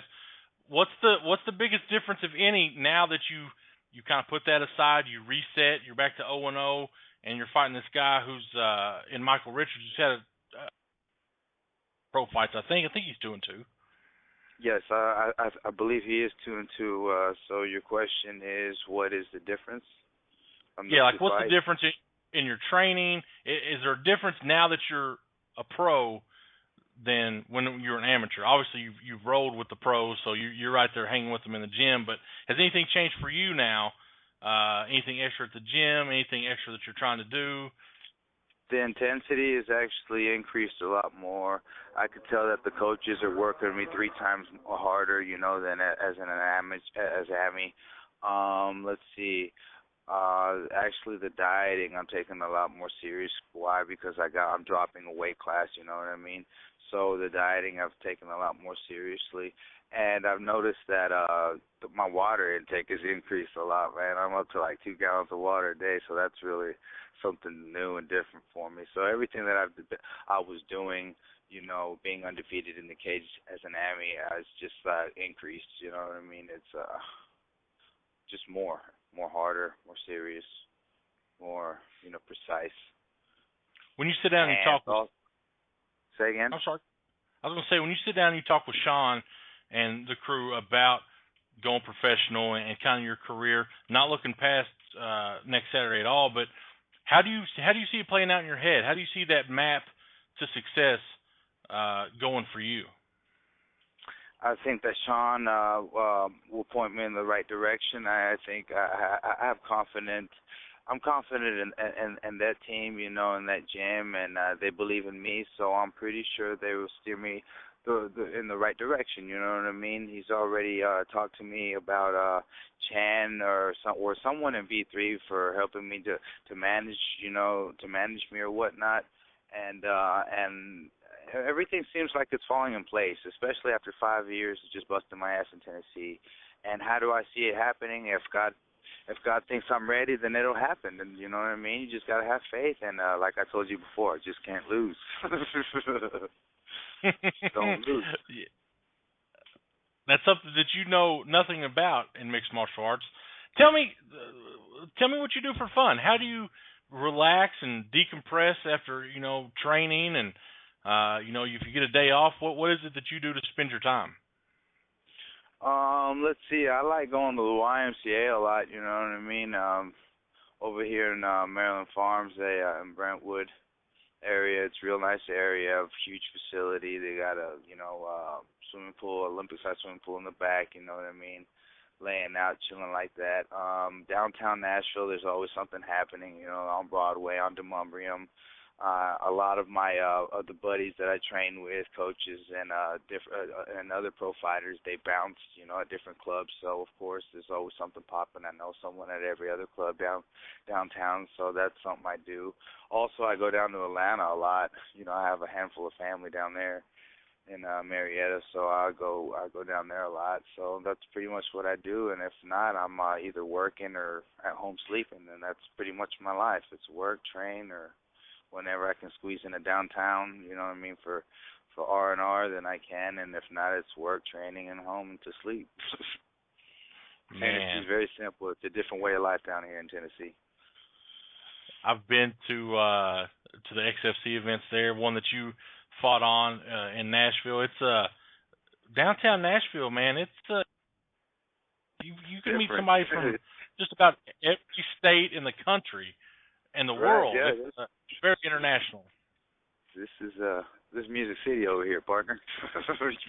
Don't forget your cowboy boots. So, with that being said, right, You get out there and karaoke any? I mean, you work in No, chops? no, I don't do that. I can't do none of that stuff, man. I'm I'm not programmed for that. I just like watching and enjoying the environment. Oh man, listen, I appreciate you taking the time out to do this. You come from a great stock down there. All those guys, I got so much respect for Nashville MMA, and it seems like everybody's doing big things. So that's a positive sign. You're right there where you need to be, on track. Huge fight coming up next Saturday. Before I let you go, I want to give a chance for you to give out any shout-outs, any thank yous, anything you want to say to the listeners out there. Thanks for the support, everybody watching, MMA fights and V3 and all that stuff. And thanks for Sean Hammond and Lance Patrick, and my sparring partners down there in Nashville MMA, and family down in Georgia. Everybody knows who they are. I love you guys. Girlfriend down there, Jenny, I love you too. And I guess I thank God for everything I have, And that's pretty much it, partner. Well, man, like I said, thank you for doing this. The fight is next Saturday night, V3. If you can't make it out to Memphis, you can watch it live on internet pay-per-view through Ustream. We'll have more on George's fight as well as the whole card next week on BluegrassMMA.com. Until then, George, take care, my man. Stay safe and be careful heading to Memphis. All right. Take care, buddy. There you go. George Medina making his professional debut. If you go to v3fights.com, you can find the story on George, and it's a good story. I mean, these are the kind of stories that I like. I like those life-changing stories. So yeah, it's one of those things, man. It's a good guy. He fought our next guest, who's joining us. We talked to him a couple weeks ago. His fight is next week, so we want to take the time out. We told him we would do it. So we're setting things up. Game Changer Clothing has prepared a signature design for Adam Grizzly Nash. GameChanger.com, GameChanger.storeenvy.com. You can check out all their awesome work there. They've got some slick designs, but the shirt we want you to look at is the red Game Changer Grizzly shirt. Every penny of profit from these shirts go to the Shriners Hospital. That's a charity that's close to Adam Nash's heart. Adam Nash returns to the program to help. Adam, what's up, man? I got told by whoever connected me. Apparently, ironing shirts isn't an MMA fighter's curriculum, but I mean, sometimes you gotta do what you gotta do. Is that what you're doing, ironing shirts? I mean, I was. It's part of my life. The struggle is real. You gotta stay fresh and clean with them clean pressed shirts. I gotta ask. I saw the video you posted today. Kind of promoting this tonight, and your beard was on point. Do you put anything in your beard? You use any product? No, that's pure Jesus juice, man. I'm blessed by the good Lord above to have just a beard that's a shapeshifter. When I need to let it be free, it likes to express itself. But if I got a professional event I need to go to, it knows how to kind of blend in with the crowd. So we told you last time you were here. We talked about the fight, and it's right here, man. It's next Saturday, Memphis, Tennessee. Before we get to giving it away, has anything changed? How's camp? You feeling right where you need to be a week out? Yeah, camp's going great. Still training with wild animals to prepare for this. I've gone through 3 sparring partner bears. I've got rid of all of them. Traded them back for new ones. Doing pretty good with that. I've been running sprints next to cheetahs. They come in a close second, but they're doing the best they can. So, camp feels great. I'm ready for it to finally be here. It's been such a long lead up of knowing for so many months and months and months that you're gonna fight, and then now it seems like, holy crap, you wake up and I'll be leaving for Memphis a week from. In 9 days, I'll be heading to Memphis, so I'm ready. I'm ready to go. Would you rather have like that long notice, 8-10 weeks, whatever it may be, or would you rather have like a month or 3 weeks? I mean, I've taken a fight on 24 hours notice, and I've taken a fight. This fight, I had about 4 months for it. Really, either way, I just like to fight. So it's kind of, I don't really care. It's nice to have a camp to prepare for someone, like Jaleel, that's a monster and a killer and an unbeatable, unstoppable machine, so you obviously want to be ready for it. But the 24-hour notice fight, I mean, hell, that was awesome. I was literally having lunch with a family and got a phone call. I was planning to go and corner some teammates the next night. Somebody backed out of a fight at a higher weight class than I normally fight, but luckily I had been pleasantly plump at the moment and was ready to do it. So that was fun too. It was completely stress-free, and it was fun. So really, either way, it's always nice to have a camp to prepare, but in the same sense, I'm not gonna lie, it was pretty fun just to take a fight on a day and just go in there and give it hell. So that was a good experience too. So really both are pretty fun. I'm too impatient. I feel like there's a lot less dieting when you take a 24-hour notice fight too. So I was able to maintain my weight pretty good for that one. Whereas this one has been, a 4-month draw out. I've posted pictures on my Facebook fan page of where I was at when I actually accepted the fight, which was borderline Biggest Loser, and now I'm well within range of making weight easily, just like I have been before. So it's nice, but at the same time, I just like to fight. So I'd rather be able to eat cheeseburgers and do it, but apparently that's not the route that you should go when preparing to fight someone of the caliber of Jaleel. He's a funny guy. I'm sure you heard our interview. He, I don't know how serious I could take him. He's very much like yourself. He's a jokester. I think Jaleel Willis is an awesome guy. I think his nickname's very fitting. He's very real. He's himself all the time.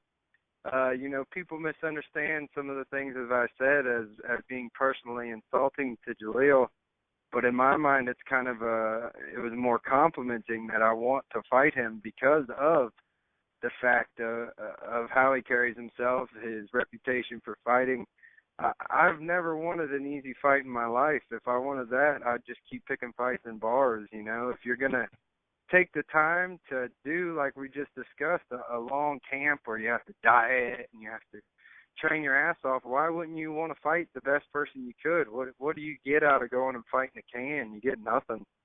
So, some people have mistaken the things I've said as being insulting. They're nothing further from the point. I look forward to it. I embrace the fact that he is completely legit, and that is what motivates me. Otherwise, I'd still be eating Cheetos on the couch right now. I got other stuff I could be doing, but I don't want to. I think he's hilarious. I've heard a bunch of the stuff that he's done, and he's always himself.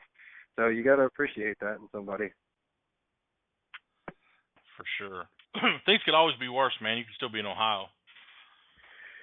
Yeah, you could always still be there. I hear there's all kinds of stuff going on up there, but I guess I'll just stay down here in this terrible 80-degree, bright and sunny weather. It's really hard to drive down the beach every day, but, I mean, somebody's got to do it, so I guess it might as well be me. Well, we've come to the moment of truth here. Mm-hmm. We've got these 2 awesome shirts that 2 people are going to get. Best looking shirts ever. We've got 11 entries, which, to be honest, is more than I expected. No disrespect to you. We find it hard to give free shit away. It's like people just want you to give it to them. They don't want any effort to actually like say, "Hey, I want this," or call in or anything like that. So, but Yeah, I've run contests. I'm very aware of how hard it is to get people to accept free things for very little effort. But you know, when you're going to put something like this shirt out there, you're going to bring them out of the woodwork, all 11 of them. we had a 10-year-old boy call in from here in Kentucky who wants one. He wins. Give him one. I don't care who else you pick. Give the 10-year-old one. He gets it. Well, right there. All right, well, there's one. So I'm gonna hold on. I've got these all. I got everybody's name written down here. So I'm gonna scratch. So Chris Begley from Richmond, Kentucky, who is an aspiring mixed martial artist himself, or I guess he's just a martial artist now. He's not fought yet. Okay. We'll hook him up. So now you've got number 1 through 10. Okay. I got to pick a number? You just got to pick a number, man. It's a random. 23. I get it. It's 20. No. 23 don't work. No. 20. I mean, I could just pick a name here. If 7. We'll go with 7. Number 7. Whatever. 1 through 10, I'm going 7. 7, a little bit over the top. It goes to Derek Nelson. Do you know Derek? Derek Nelson, I do. He works with my dad back home. I know him. Oh, he's a Buckeye? I know that guy. He is. He's actually, see, when you call me a Buckeye, it neither offends or anything to me because I don't really care. I just take pride that I'm from Ohio. He is a Buckeye. You just gave a shirt to a diehard Ohio State fan. And it's their colors, too. Yeah, of course it is. I mean, look at the shirt. There's an O on the hat. That's mine. Wait, that's what I wear. That is an O on the hat. I hope you have one on and you didn't realize that, and now you just kind of like, boom, mind blown. I thought maybe it was for Oregon. I'm not sure. I thought. No, there's no ducks. I didn't know the no. Poisonous nuts is the only thing we do. Deadly poisonous nuts. That sums up Buckeyes quite nicely. So, Chris Begley, who is in a, make sure we got the size here. Oh yeah, we got a youth large, good there, and then we will contact Derek, get his sizes, get those out. How's the response been, man? I know you're doing this for charity. Game Changers, they've got. I'm looking at their store right now. I've just clicked off your shirt, and they're supporting MMA hardcore. I see Cody Sheffield, who's on the call with you. He's got a shirt right next to yours. Jaleel Willis. It is. They have ours right next to each other. Right next to each other. His is like looks more like a Are the shirts fighting each other though? Like, is my picture on top of his picture at all? Man, this no offense to Jaleel Willis or Game Changer Clothing, but yours is way cooler. His just says Memphis on it, and on the back it says J Willis. It's like a jersey almost. Well, I mean, he loves Memphis. He's very proud of where he's from. I'm very proud of my beard, so I made sure that all those that enjoy beards and me can enjoy both at the same time. Oh, well, man, that's awesome. We will get these orders out. So, will Derek be coming to your fight? I'm not sure. He may be. He came to my fight in Nashville. They might. If not, I know they'll definitely be watching it online on the Ustream. So that's great that he'll be getting one. That's awesome. I'm sure I'll be getting a call from my dad if he can figure out how to work his iPhone. So these are in pre-order. If we order them, do they have? Is there some in stock? There are some in stock. What's going on with the order right now is we took the first batch. The response was great. I got everybody's orders in.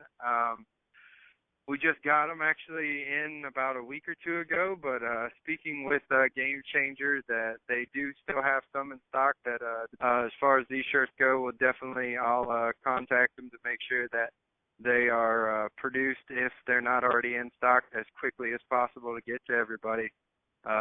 Keep ordering them, everybody keep getting them, because they'll they benefit a great cause, and you get a kick-ass shirt out of it. Everybody that's got one has been really, really impressed.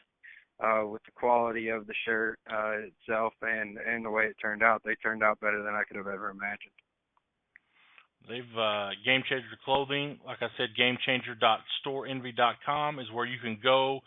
Since you didn't win, I apologize, but go pick up Adam's shirt.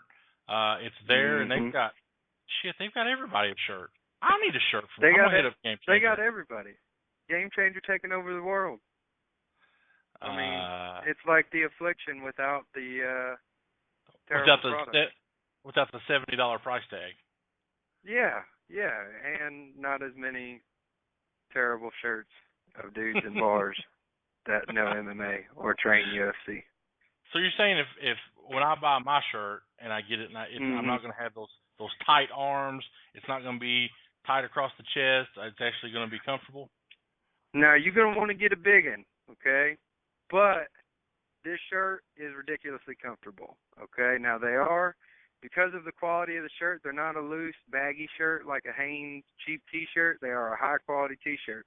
Think you're getting maybe like an XL or a large, you might want to go up one size, but I have several shirts that I've put through the washer a couple times, and they don't bleed, they don't come out at all, they just get more comfortable every day. Adam, thank you so much for doing this. We will get those orders out this week so these cats can enjoy, and we'll make sure we get some pictures. That's the main thing. I don't see these. I don't see Derek and Chris in these shirts. We'll send them to you. We'll put them on your Facebook page next Saturday. Perfect. Like always, man. Any shout outs or anything before we let you go? Well, I don't know if you guys know this, but I'm sponsored by Game Changer Clothing. You can go to gamechanger.storeenvy.com. And I have some walkout shirts there. You guys should definitely check out and get some of those. Big O Sports Bar and Eatery here in Ocean Springs, Mississippi. Twisted Anchor Tattoo, also in Ocean Springs, Mississippi. GNC in D'Iberville, Mississippi. LiveToDieGear.com, another kick-ass place that makes some awesome gear you should check out. He does great work for his community out in California, but that's another one of my great sponsors. Alan Belcher MMA Club. My dog for sitting out with me while I'm doing this interview. Everybody that supported me or helped me, next week, make sure whether you're there, get your tickets, d3fights.com, or order it online, Ustream, and you will see the Memphis Monster fight the Bear that don't care. So make sure to check it out. It's going to be a great fight. The Bear that don't care. Adam Nash, thank you so much, man. No problem. Thank you for having me. There you guys go. Congratulations to Chris Begley and Derek Nelson. I think that was his name. He commented. He was one of the commenters. We got some messages, some like private messages. Then we got this. If you want to join the conversation, 347-884-9986. You can Skype in. Just if you're on the page, just hit the Skype button. If not, add me on Skype at Bluegrass MMA and Skype that way. I don't know, but yeah, we're gonna go for quite some longer time now that we have a chance to breathe. All these interviews, it didn't some interruptions, but Juan, good show. It was indeed a good show. I think we ended it on a great note with Adam. He's a tremendous guest. If you haven't already done so, go find him on Facebook, like his fan page. Because I'm telling you what, whether he becomes an A-star MMA fighter, he'll probably be entering in some beer competitions. So either way, it's somebody you should follow. It's his fan page is Adam Grizzly Nash. And so wait, yeah, is that Adam in the URL too? Like, how do you spell that? I don't know. I don't know. Because you're sending to me. It's just backlash. Anyways, before we hop off the air here in 20 seconds, everybody check out www.BluegrassMMA.com this week. We have a huge weekend ahead of us. 6 events going down in the Ohio Valley region. V3 fights, Gladiators of the Cage, IT Fight Series, Art of War, Hard Rock MMA, Cage Madness, all take place. We're going to try to get to you as much information as we can this week. Check it out, BluegrassMMA.com. BluegrassMMA.com, like our Facebook page, Facebook.com/BluegrassMMA, and follow us on Twitter at BluegrassMMA as we go into the archive section. We like to call this the round table, the third hour. There's just three of us. I should have asked somebody to do that, but I don't know. Maybe if Kelly Patrick didn't have such a hard day at Cheddar's, he could have joined us. Hey, man, if I worked at Cheddar's, I might be like 400 or 500 pounds because that place is delicious. Well, you're saying you're going to lose weight when you get there? Oh, why you like to have jabs, son? I got them for days. That's fine. That's fine. So, I might be able to put it on one of your shirts finally at that point. Yeah, well, you need to. I've seen you wear that same plaid button-up shirt. It's getting a little tight in the titty area. Hey, it's my favorite one to wear to MMA events. I don't know why. T-shirts anymore. No, I don't. I don't know. I don't know why I don't wear T-shirts anymore.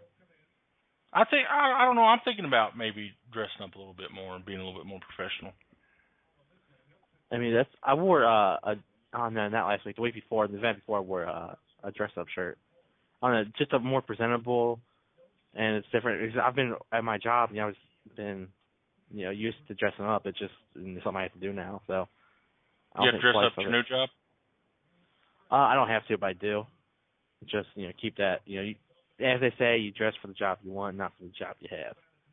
In this case, the job I want is mowing lawns, so I should be going there some boots and whatnot.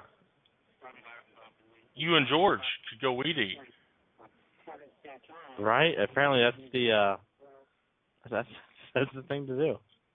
Do you know? Oh my God! Do you know how many pay-per-views we sold for NAAFS? I did not look at it, but please be more than 8. 0. All right, 0. So that's not more than 8.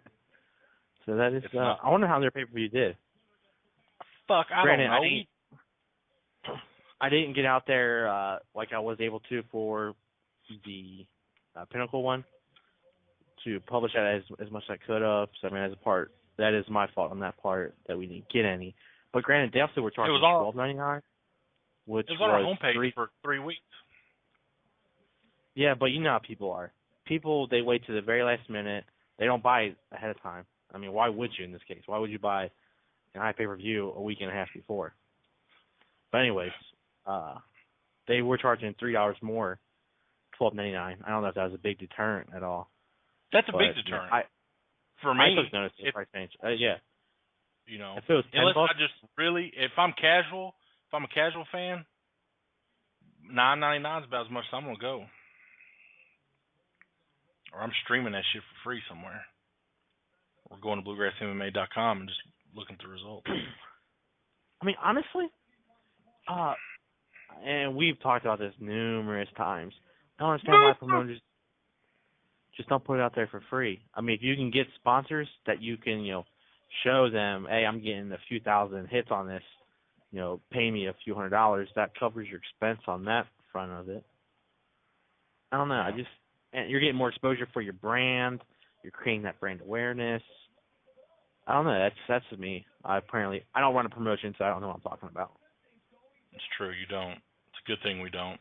We bankrupted one promotion. Hey, I tried. Oh shit! You know what that is? The new Miley Cyrus song? No, that's Aaron Garrett's intro music. What's up, Aaron Garrett? What's going on? I got a couple bones to pick with you, by the way. With me? A couple. Yes, you, Gary. I sit hey, here by the way, fighters, and I tell them to tell me how great of a job that IT Fights does with them. They all speak so highly. Must be talking about Scott. They must not even deal with you. That's one of my bones. You always try to get them to say something bad about me. Always. I open the They're like, are you sure? Are you talking to the right person? And do they always come through and say good things? Yes. Even Trey said I was the best promoter he's worked with. See? You think I'm bad. I'm actually a good guy. So what did you think about Trey when he says that he wants to fight twice a month every month? I would, answer your question, but somebody had to switch me over and talk to me for a good 15 minutes while he was talking. Oh, you didn't get to hear any of his stuff? So a little bit of it. Here's the deal. I got respect for guys like Trey because they're trying to make it, but he has absolutely no support. He has no gym. Oh, yeah. He has no training partners. And it's hard. I mean, it's hard when you fight for Team Alpha Male, let alone going at it on your own, getting the fight yourself, getting yourself there. Did you hear him say he wanted to weigh in the day of just because he was going to work Friday? I mean, he's obviously making like $20,000 for this fight, so he should be able to call in work Friday night. Oh, yeah. We'll pay him, 10-10. Oh, that's the case. I want to fight. Right? Juan, he's a real good guy, though. So, there's another bone I want to pick with you, too. Yeah. Ohio, you weigh in the day of. That's what I said. That's what Amber said. You don't have to ask that question every day. I asked that to a Kentucky fighter, actually. I didn't ask it to Ohio fighters. But it doesn't matter. Every interview, it's like, so what do you think about the same-day wins? Damn Ohioans. I'm hoping Bernie starts listening, and then we can. So let's talk about something real quick. It's in our area, and it's so fucking hard for me to understand how this happens. I know why it's happened, but Tennessee is on the verge of fucking losing MMA. Losing they are. it. I did not hear about that. Why?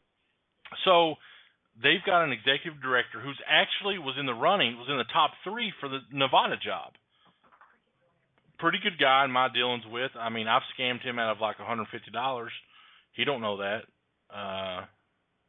Hopefully he's not listening. I don't care if he's listening. I'll tell you the story. I will tell you the story right now. I'm going to put this out there. I go with Chris Dunn, Mr. Chris Dunn, Kid Dynamite. He's fighting Joby Sanchez, XFC in Knoxville. Not Knoxville. What's the other city? Yeah, Knoxville. Did you say what's the other city? City. I thought there was another city, but no, it was Knoxville.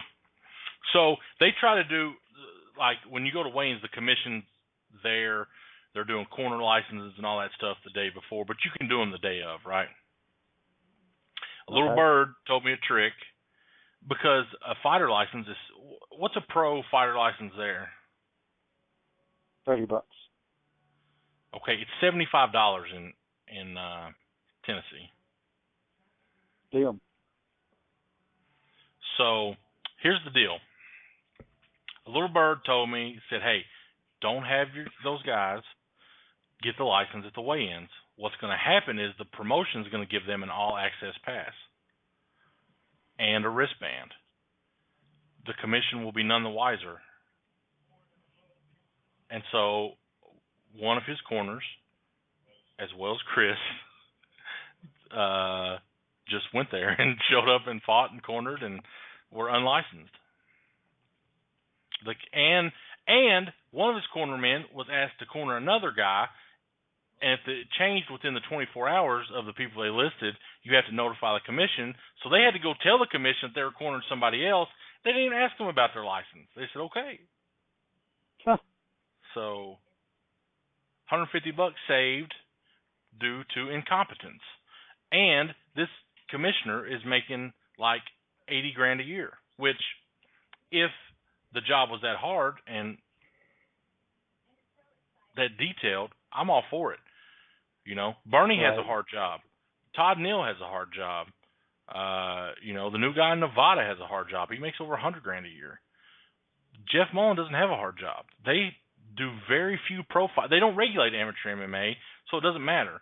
But all they regulate is boxing and professional MMA, and they have zero boxing, so they rely on 3, 4, 5 shows a year for their income, and they wonder why they're $150,000 to the negative their budget's like $250,000, and there's still $150,000 in the hole. Damn. Hire me, $75,000. I don't need anybody else. We'll pay some inspectors the day of. Nobody will be on payroll. Amateur MMA, we're going to regulate, and this is what I think they'll have a big problem with, professional wrestling, because let's be honest. When the UFC comes to Kentucky, when they came in 2011, they made enough on their taxes from that event to cover 2 years of their budget. KBWA could not take another penny in and operate for 2 years right now, and not have to worry. But you also got to remember that the KBWA doesn't have the payroll that all these other so-called big states like Tennessee have. That's what I'm saying. Pay me $70,000. Give me that $250,000 budget. Take my salary out of that budget. We're going to regulate pro wrestling. So when the WWE comes to Nashville, guess what, bitches? $20,000. That's about what we get for a WWE house show is $20,000 in taxes. Oh yeah, I mean, I don't see why they don't. We do in Ohio. Ohio doesn't. Yeah, pro wrestling is sanctioned in Ohio. Pro wrestling isn't sanctioned in Ohio. Yeah, you have to get a license to be a promoter. Are you saying that you ran an illegal show with your wrestling promotion? Me, no. Yeah. I mean, that's bad. I'll tell you. Let me look. Let's look it up. I think go to Ohio Commission website. It'll say Pro Wrestling Promoters formed. Ohio Athletic Commission. But here's the thing. Tennessee was one of the last states to come on board with MMA. I don't see disbanding and stuff. I don't think the UFC would let that happen just because they wouldn't want to say, hey, we've lost the state. We can't go to Tennessee. Not like they would come to Tennessee that much, but yep, you have to be a licensed wrestling promoter in Ohio, and there's a list of all licensed. Holy shit, there's a bunch of licensed wrestling promoters in Ohio. Oh yeah, there is. I mean, I'm not saying that half of them still don't do like the illegal shows, but yeah, but the wrestling permit's only $100. Is that what it is? But it's $200. I'm sorry. Well, in Kentucky last year we had like 58 MMA events. Would you care to guess how many professional wrestling events we had? There's over 300. Juan says over 300. What do you say, Aaron? I was going to say about 200. You're both wrong. Well, Juan is technically right. 429. Damn. Now, the WWE came twice, so let's say 427. Those 427 shows probably didn't generate enough tax money to pay for Todd or Tim's gas to get to those events. Average attendance of about 50 people, which they love because, like, I asked Todd, I said, "What's a pro wrestler make?" He said, $10, $20.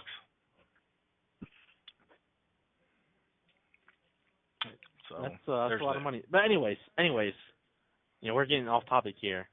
Well, we've got 45 minutes, so we've got time. But I hope Tennessee doesn't go bust. They've got, if you go to Alan Searcy's article he's posted, you can if you're in Tennessee and you're listening, you can contact your local congressman and tell them how much bullshit it is. But to be honest, they're going to have to fix their problems before anybody can say, yeah, that's a good deal, because it's just not. Aaron, we're bringing it back. Thread of the week. This all happens to be on one of your pages. Walk me through it. I don't know. I actually was going to pick that one or another one. But, yeah, we'll definitely pick that one. We can do two. So, all right. So, yeah, we got Mr. Juan's friend, Christopher Curtis, saying he's too good to fight. Oh, my God. I forgot the guy's name now. Ryan Thomas. Ryan Thomas.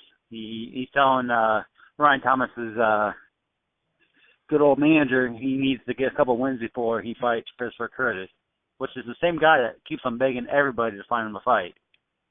And he never. Well, I guess he's got a fight at this new promotion in Ohio. That was actually we interviewed the promoter and all that when they were in. You remember that one? They were actually in North Carolina then. Was that them? Yeah, South Carolina. The same people. No Wherever. shit. Yeah, Myrtle Beach somewhere. Yeah, same guy, Dave Sweeney. Good guy. Seemed to be a good guy. But yeah, all of a sudden he was in Ohio, and now he's gonna have this fight with Chris Curtis and that other dude in the main event. Taylor Howard. I just remember him from Roctagon. So do I. That's where I remember from. Yeah, Taiwan's a good guy. I've sparred with him a couple of times, but I mean, it's gonna be. I don't know how good this Christopher Curtis really is. Listen. Let's lay it out there, Chris Curtis. If you're listening, we love you. You know that. Chris Curtis was never in the UFC. He had a brief shot at Bellator, but that didn't go his way. He's never really fought on a big promotion. Ryan is a Bellator veteran. Ryan is a UFC veteran. Ryan is an XFC veteran. Ryan is the Coliseum Combat Champion. Ryan, in my eyes and in many people's eyes, beat Chris's former teammate Dom Steele. So, I don't know what Ryan has to prove. I would ask what Chris has to show on his resume. Is that fair? I mean, am I off? That's what I was thinking. I mean, I didn't think that would be. I mean, that's actually a great fight for him. If he has nothing to lose, he loses. He just takes a step back. He wins. He's taking 10 step forward, beating the UFC vet, Bellator vet. Winning a title, a pro title. So I mean, he has a lot to gain from that fight. So I don't know why he wouldn't want to take it. Yeah, I don't know what fighters think, man. Picking and choosing. Listen, if I'm offered a fight, let's roll. Exactly. If I'm trying to chase that paper and if it makes sense, especially now considering that article on ProMMANow.com, where apparently UFC doesn't even look at the quality of fighters you've beaten. They just care about how many they don't you've care. racked up. Aaron can go 4-0 as a pro and beat the same guy 4 times, and he's got, with his connections with Scott Shealy, I'm pretty sure he could get on Fight Pass on an Invicta card. I saw that. I guess it's a smart move from them, but I mean, I don't know. How? This is No, I'm not saying that for the UFC Invicta. It's a smart move. Yeah, but do you have Fight Pass? No. Juan, do you have Fight Pass? I did for a month. Yeah. You did the free month or 7 days. Exactly. Whatever. Yeah, that's what it was. I've had Fight Pass since the day it was offered. Because I live blogged that show in, where was it, Singapore, that started at 5 o'clock in the morning. Yeah. And so, I've watched Fight Pass. I went back and watched some old fights, but there's nothing there. Here's the thing, and I told Gina this last night. The great thing about Fight Pass and what Fight Pass is set up for are these international events. So they can be in prime time in China and prime time in Germany, and I watched the fights in Germany. They started at noon. I started watching UFC at noon. Who's going to get on their computer or their tablet and pay to watch Invicta in prime time? They're not. I mean, there will be. There will be that core audience. I think that Invicta people pay to draw. see Invicta when it was on Ustream. Not enough to keep them around.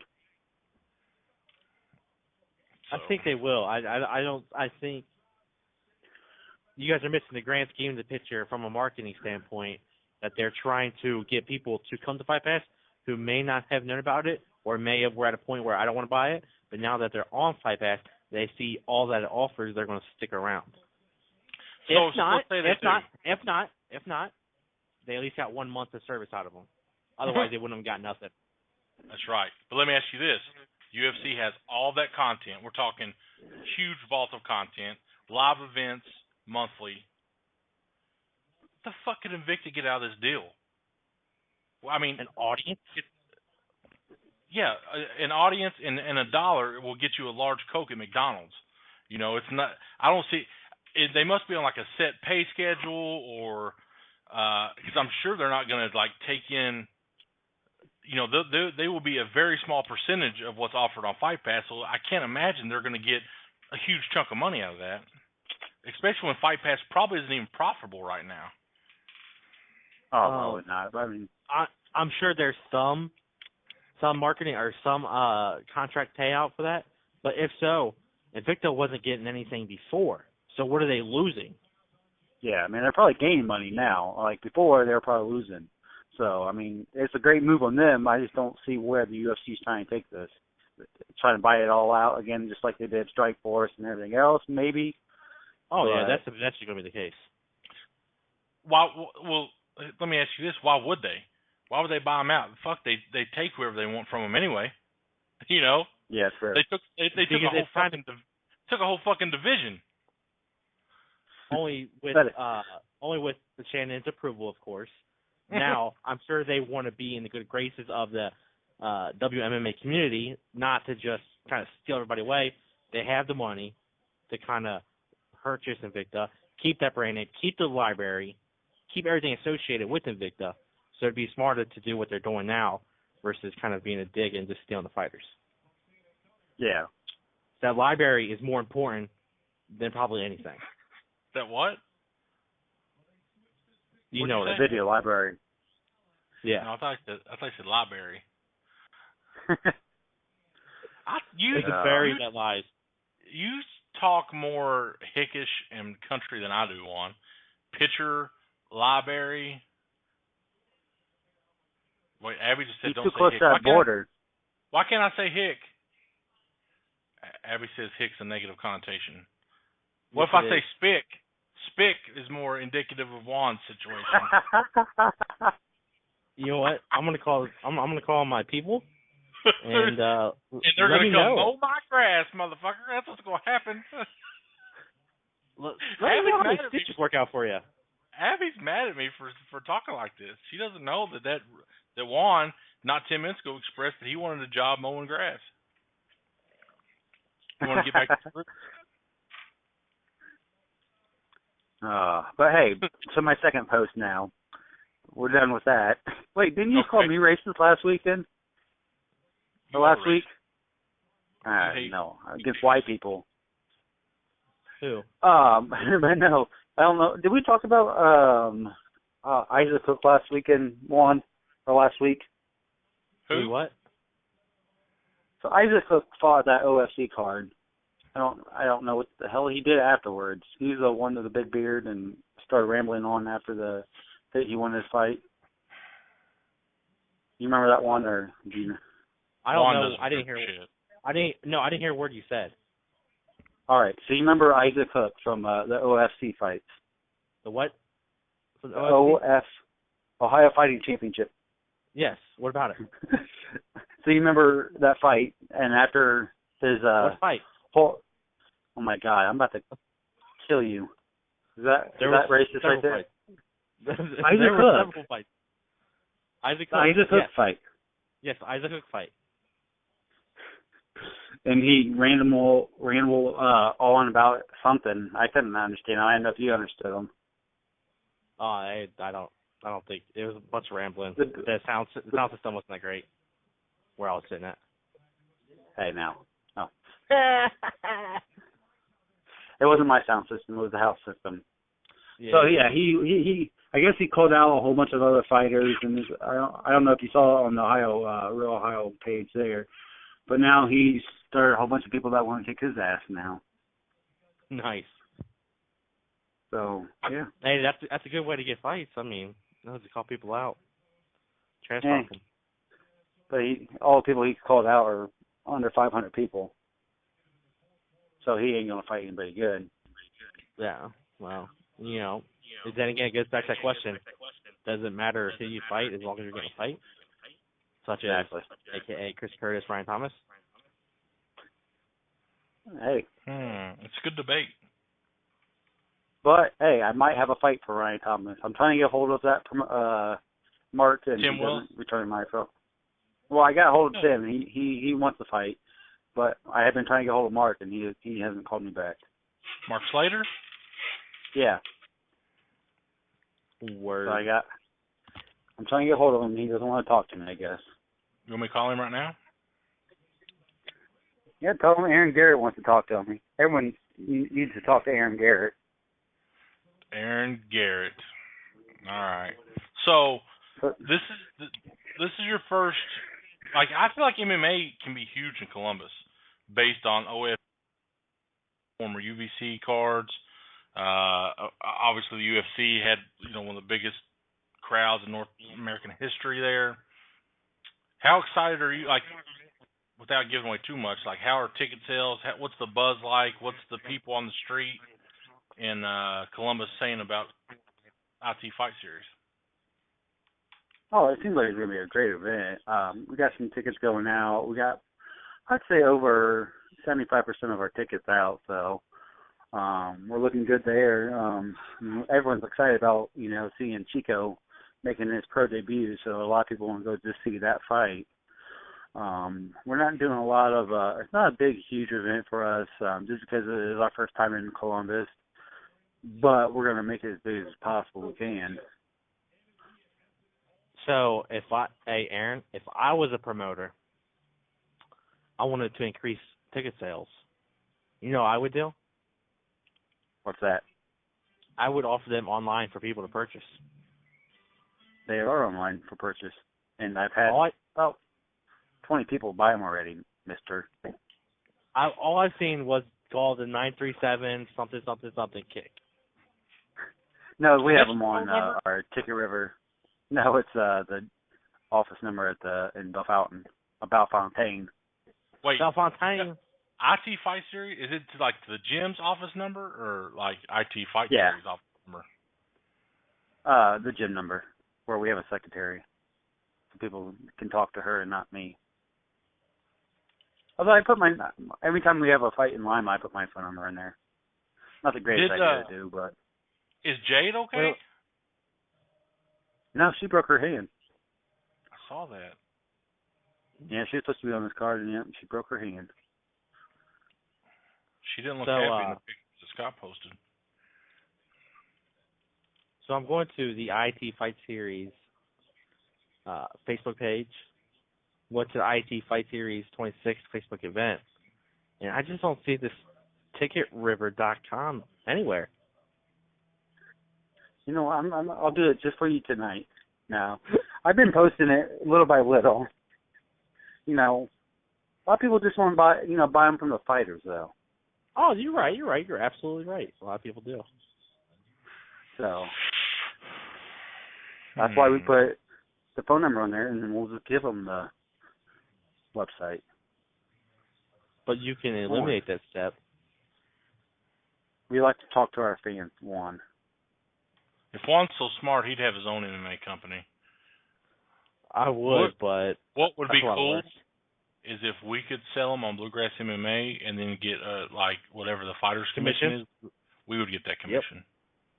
We should. Aaron, why don't you hook that up? I'm definitely. We're going to do that for the next event. Hey, that's going to be. I saw that. Did you show Juan the poster you're working on? Yeah. You guys can. We can tell where everyone's at. It's pretty much locked down now. So.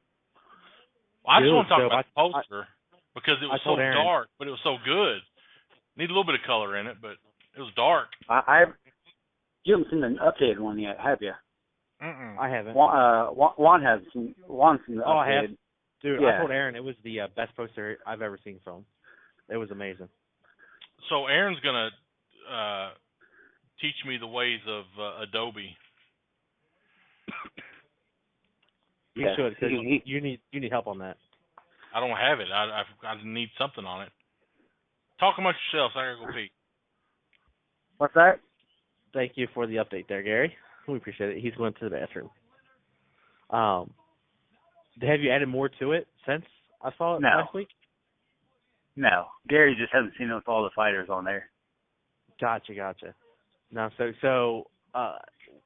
Do you want to announce where it is now? Yeah, we can. All right, go ahead. IT Fight Series 27. Lima, Ohio. Lima, Ohio. Or as Gary says, Lima, Ohio. It is Lima. Lima. No. Isn't that where Alcino's from? It is. His daughter went to school with me. I could have sworn it was. He always said Lima. Maybe not. No, he always said Lima. He knows better. I would hope so. I mean, I don't know why these Lima's stuck in my head. But yeah, we're actually going to have our main event at the Saturday show, doing a face-off and promoting the fight. Nice. And you know what you're going to do, too? You're going to have little handouts you're going to hand out as people are walking in, promoting that next show, right? Exactly. Boom, I get right in prison there. by then. I already had that idea, but I'm trying to get in prison by then is the whole problem right now. Or you can just put them on the back of the fight cards that you hand out. We can do that, too. We're that good. Boom, look at that. Look at that. I'm going to start my own promotion. I'm going to call it DT Fight Series. I don't know what it stands for yet, but it's going to stand for something. My, oh my, the heat. The heat. What's Gary doing? Taking number 2? Hey, probably, who cares? So what fight? I want you to tell everybody. You know, I don't care. Put your promoting aside. What fight are you most excited for this Saturday night at your event? IT Fight Series 26. Which one am I most excited about? Yeah. Oh, I'm definitely ready to see Chica go pro. What's another good one? As an amateur, about Lance versus